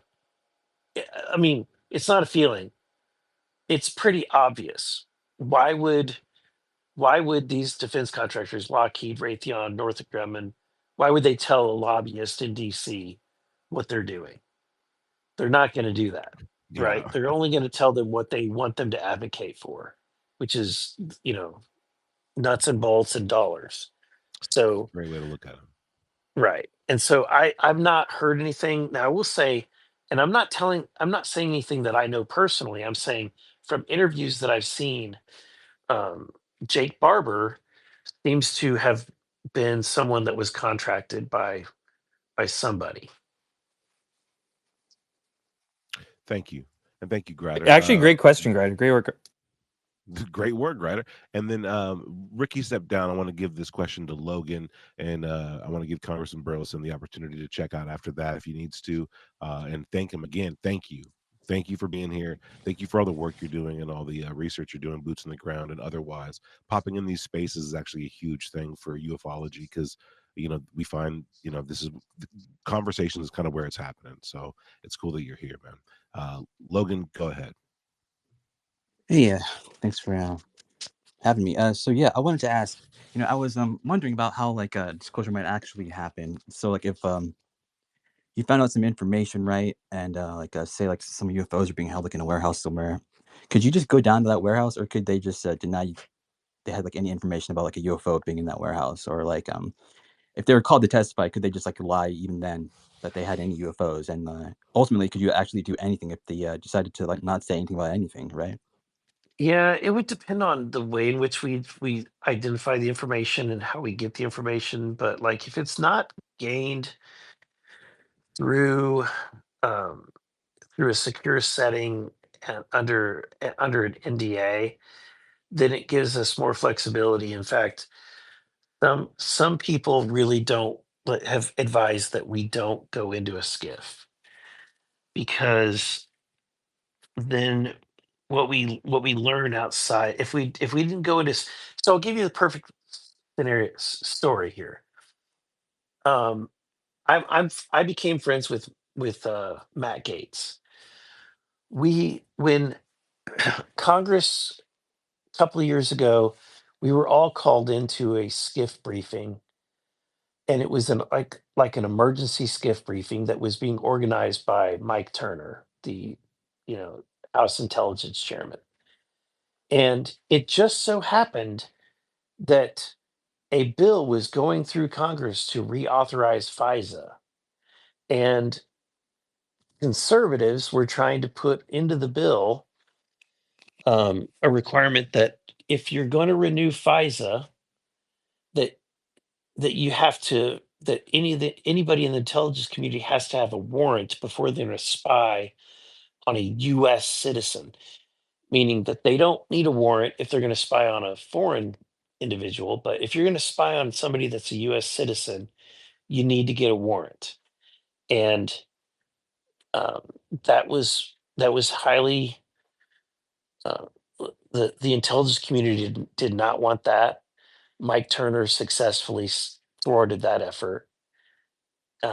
But in that involvement, what he did, which I thought was an abuse of power, and may be the reason why he's not the chairman anymore, is that he basically brought every member of Congress into a skiff, and and then and in that briefing, what we learned was already leaked to the press. So I literally walked out of the room, and having signed away my life, saying if I talk about this, my firstborn child will belong to Rumpelstiltskin or whatever, right?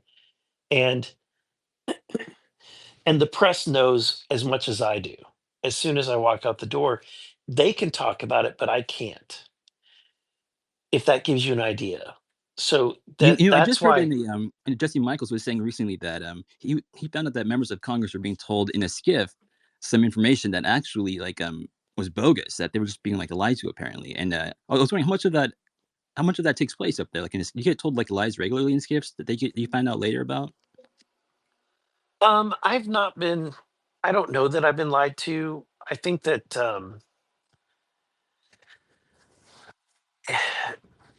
if you it's if you lie under oath in a public hearing, that's clearly a felony.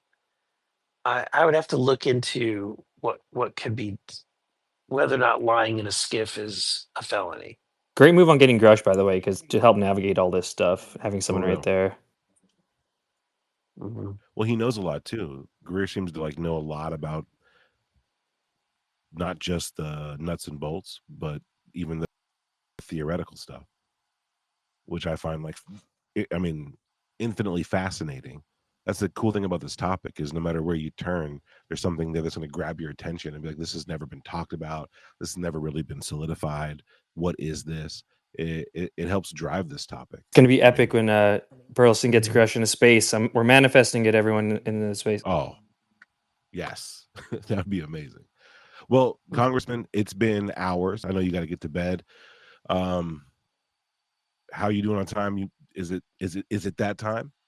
Yeah, I need to go to bed. I've got an early morning, and but yeah, thank you for everything. I did not intend to take over your space. No, I I mean, was I was having dinner. I saw it ping on my Twitter, and I originally joined, and then I thought, oh, I probably should be anonymous, and then I jumped into anonymous, and then I heard you guys say something, and I thought, okay, I'm just going to be honest and just join. And thank you. thank you for letting me listen. But while I finished my dinner, but I did not intend to No, take over your we're beyond space. happy to have you here, man, and Yeah. hopefully we get you back here too. There's a lot of requests. Everyone wants to talk to you, and yeah, appreciate you hopping in, man. And we appreciate everything you're doing up there. You, Luna, Burchett, you guys are really making stuff happen, man. Absolutely. And I want to remind everyone. Remember, Eric has been passing along information he's heard. He's an open ear. When you report on this, when you clip this, remember that as you put that out there, make sure the language is correct. You know what I mean? We want to make sure that Eric feels comfortable coming back in these spaces, and more congressmen and women do that. These spaces are more valuable that way. These conversations are obviously infinitely more valuable that way. Typically, we talk about, theories and ideas and the gossip of the day, but to have someone like you in here is awesome. So thanks again, and thanks for all the speakers being super respectful, and the questions have been awesome. So this is great. Thank you. I appreciate that. Means a lot. Thank you, Eric. Yeah, thank you so much, Eric. Thank you. All right. Thank Good you. night. Good night. Good night, Eric. Tupa. Wow. You want to have a closing thought and maybe shut it down so we could get to clipping? Yeah, we got to get to clipping, guys. You know how it is. Closing Sorry, thought 5x5 and Kimball. That's all right. We're gonna Yeah, get I'll him. talk to him. I'll talk to him. You'll be separately, first next time. Absolutely. We're going to get him back in here. Again, it was With because of Grusch. everybody being respectful and the organized way we did this that he was able to, if it was chaotic, he wouldn't even have stayed in here. You know what I mean? Let alone for all this time. So my guess is he'll be back. When that happens, 5x5, Ricky, you guys are first in line. Absolutely. Appreciate it. For sure. That's why I just wanted to make sure we got what we needed. How much slander has he been sent about us in the back channel, TUPACABRA, in the past 2 hours? Countless. I think that it's in the DMs. That's why his phone died. I think that's exactly why his phone died. Oh man! But thank you, Missile Man and Red. You guys held it down. Keeping track of everybody. Yeah, great job, guys. Really great job. Oh, you changed the title of the space. Yeah, it's been Hood Rat disclosure. It's been a lot of things. I think people were. Shout out to the co-host for being aware of how that looked with congressmen who might not understand what a hood rat is, and then you know what I mean. But it is what it is. I couldn't stop it. Like he said, he got pinged that it was even happening. He popped in, then went down to thing anonymous, then came back up on his own accord. The title never changed. But we don't want to bury him. I wouldn't want that to come up. And Congressman Burlison joins hood rat disclosures. Yeah, that title was kind of funny. It was funny, but I had no idea he was coming in. I had no idea that was going to happen. That's just the kind of things that can happen. And well, frankly, congrats on that, dude. Really, congratulations. Everyone did a wonderful job, and the questions were really good. And I think he got an earful, and I think he appreciated it too, because we're giving him some opinions and some things, especially when it involved some of the military people that are in there that have some questionable service inquiries and what have you. Absolutely, man. I appreciate think everyone's it's important. honesty, like the honesty of average Chris and local. That's important. It's really, really important. And Eric is a person who seemed to respect that and understand that. And I want to thank you guys for your service too, and just for committing time to come in here and be like, actually, you know what I mean? And that's a good thing.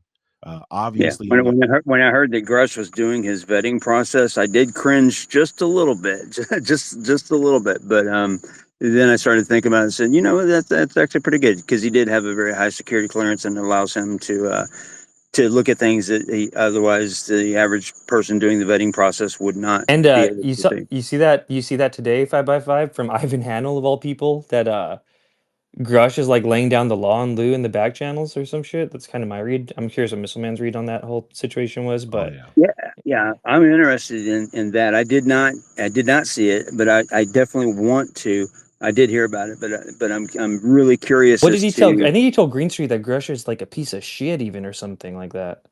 Now, let me see. The jury's still out for me on Grusch a little bit, because keep in mind, everything that he brings to the table is secondhand knowledge. It's not firsthand. So I'm surprised that even made it through the congressional process of having him truly testify as an actual whistleblower, when he's not really the person that normally would be looked at as being a whistleblower. He just doesn't fit that category. But the information he brings is invaluable. The same thing with Lou Elizondo. I mean, he's made a lot of mistakes, but he did push this subject forward, even though many people in here know my situation with Lou.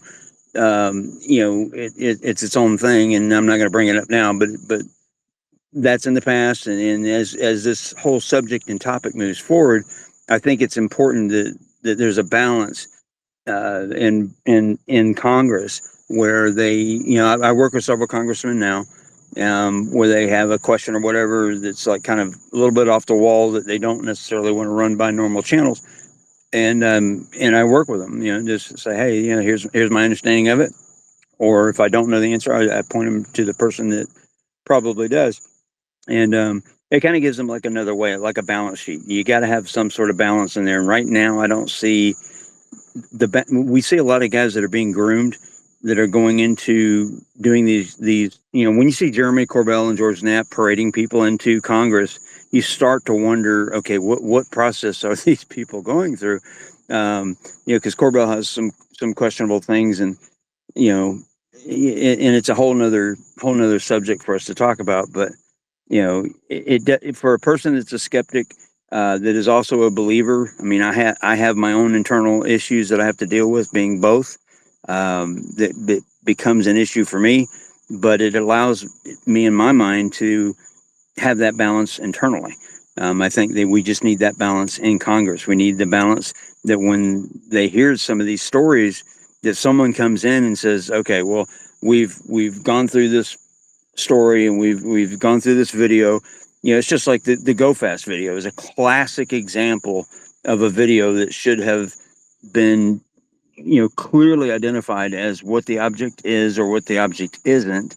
The altitude and speed and everything was incorrect, and it went for years before someone finally officially acknowledged it, where we knew it within 24 hours. Those kind of situations should not go that long before before someone is able to tell that, hey, you're looking at a video, 3 of these videos, one of them should be literally tossed and the other 2 can still be talked about. But those kind of things, and I think that's important.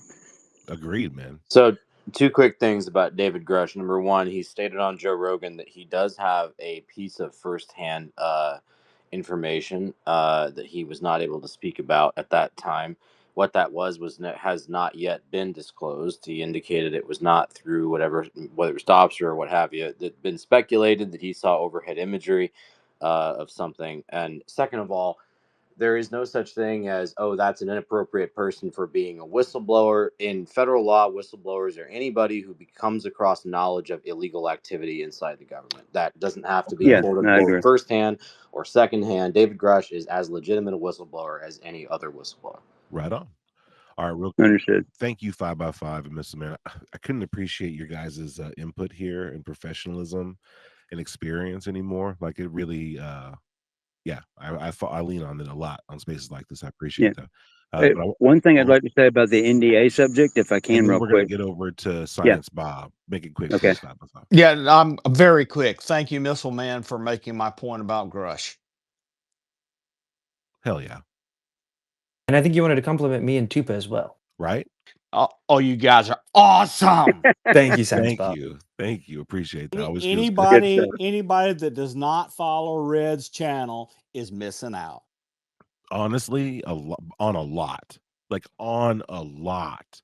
Like, and anybody that's not using TUPACABRA's UAP information site is also making a mistake. That's right. And I make funny music too. All right. Before we do go anywhere, I got to say thank you for bringing me up, Tupa. It was an honor and pleasure to support and help out. My brain is about fried because I spent all day drinking with my brother and then came to this, so I don't have much more intelligent conversation to make. But thank you. Hell yeah. It was and let's get Logan doing the after space because I've got a clip. That's exactly what's about to happen. Logan, if you could please do us the honor of carrying this energy forward, man. Keep this momentum up. Is that cool? Yeah, that's cool. I wanted to correct the record because I mistakenly said that like a line in a skiff, but I kind of misquoted him a little bit. I was gonna ask if I could play a quick clip of the actual quote. It's like 15, 20 seconds. Yeah, cool? Clip it up. They're getting spoon-fed all sorts of stuff. Exactly. I actually was with a friend yesterday who told me, and I'll keep him anonymous, but he's a prominent professor at a pretty well-respected university who looks at this stuff kind of behind the scenes, the UFO stuff. Yeah. And he was talking about evidence given to a congressional staffer. The congressional staffer gave it to him and some of his hardcore ufologist friends. And they were like, "Oh, this is a hoax from 30 years ago." And the staffer went pale in the face because he was so sure that he was given this stuff in a classified setting in a skiff, as if it was real. Yeah. And so this is like kind of crazy. Yeah, that's it. That happens a lot. Thank you, Logan. Everyone, if you're not following Logan, you're missing out on some of the greatest spaces, the most epic spaces out there, especially in the UFO topic. It is the Midnight Express. It is the coast to coast AM of UFO Twitter. Check it out. Logan is going to carry the space forward. I want to give a special shout out to the people who didn't get a chance to talk. We'll get you up there the first case. Next time we get Burlison in there, who knows? Who knows who will get in the spaces? I have no idea what's going on. That was the most bizarre thing. There was 3 Interesting timing too, huh, Tupa? dude. He got a notification as soon as the space opened because it was like Ocean, it was like dude, like Joe, and then all of a sudden Eric Burley. I was like, what? So shout out to the people out there paying attention, right? Yeah, then me and Avid Chris get tossed, and we were kind of freaking out. What's going on? We trying to get back in. It was kind of funny. It was wild. Yeah, I don't know what happened, bro. I didn't It's do been that. It happening, glitched. especially Sorry when a about ton of that. people 5 by flood 5. into spaces. But No worries, no worries. thank you guys. I appreciate y'all. Like and retweet the space if you guys haven't had a chance yet. Give everybody a follow. We're covering UFO news, I guess. So we'll see you guys next time. Peace. Thank you, Red and Missile Man, again. Appreciate it, guys.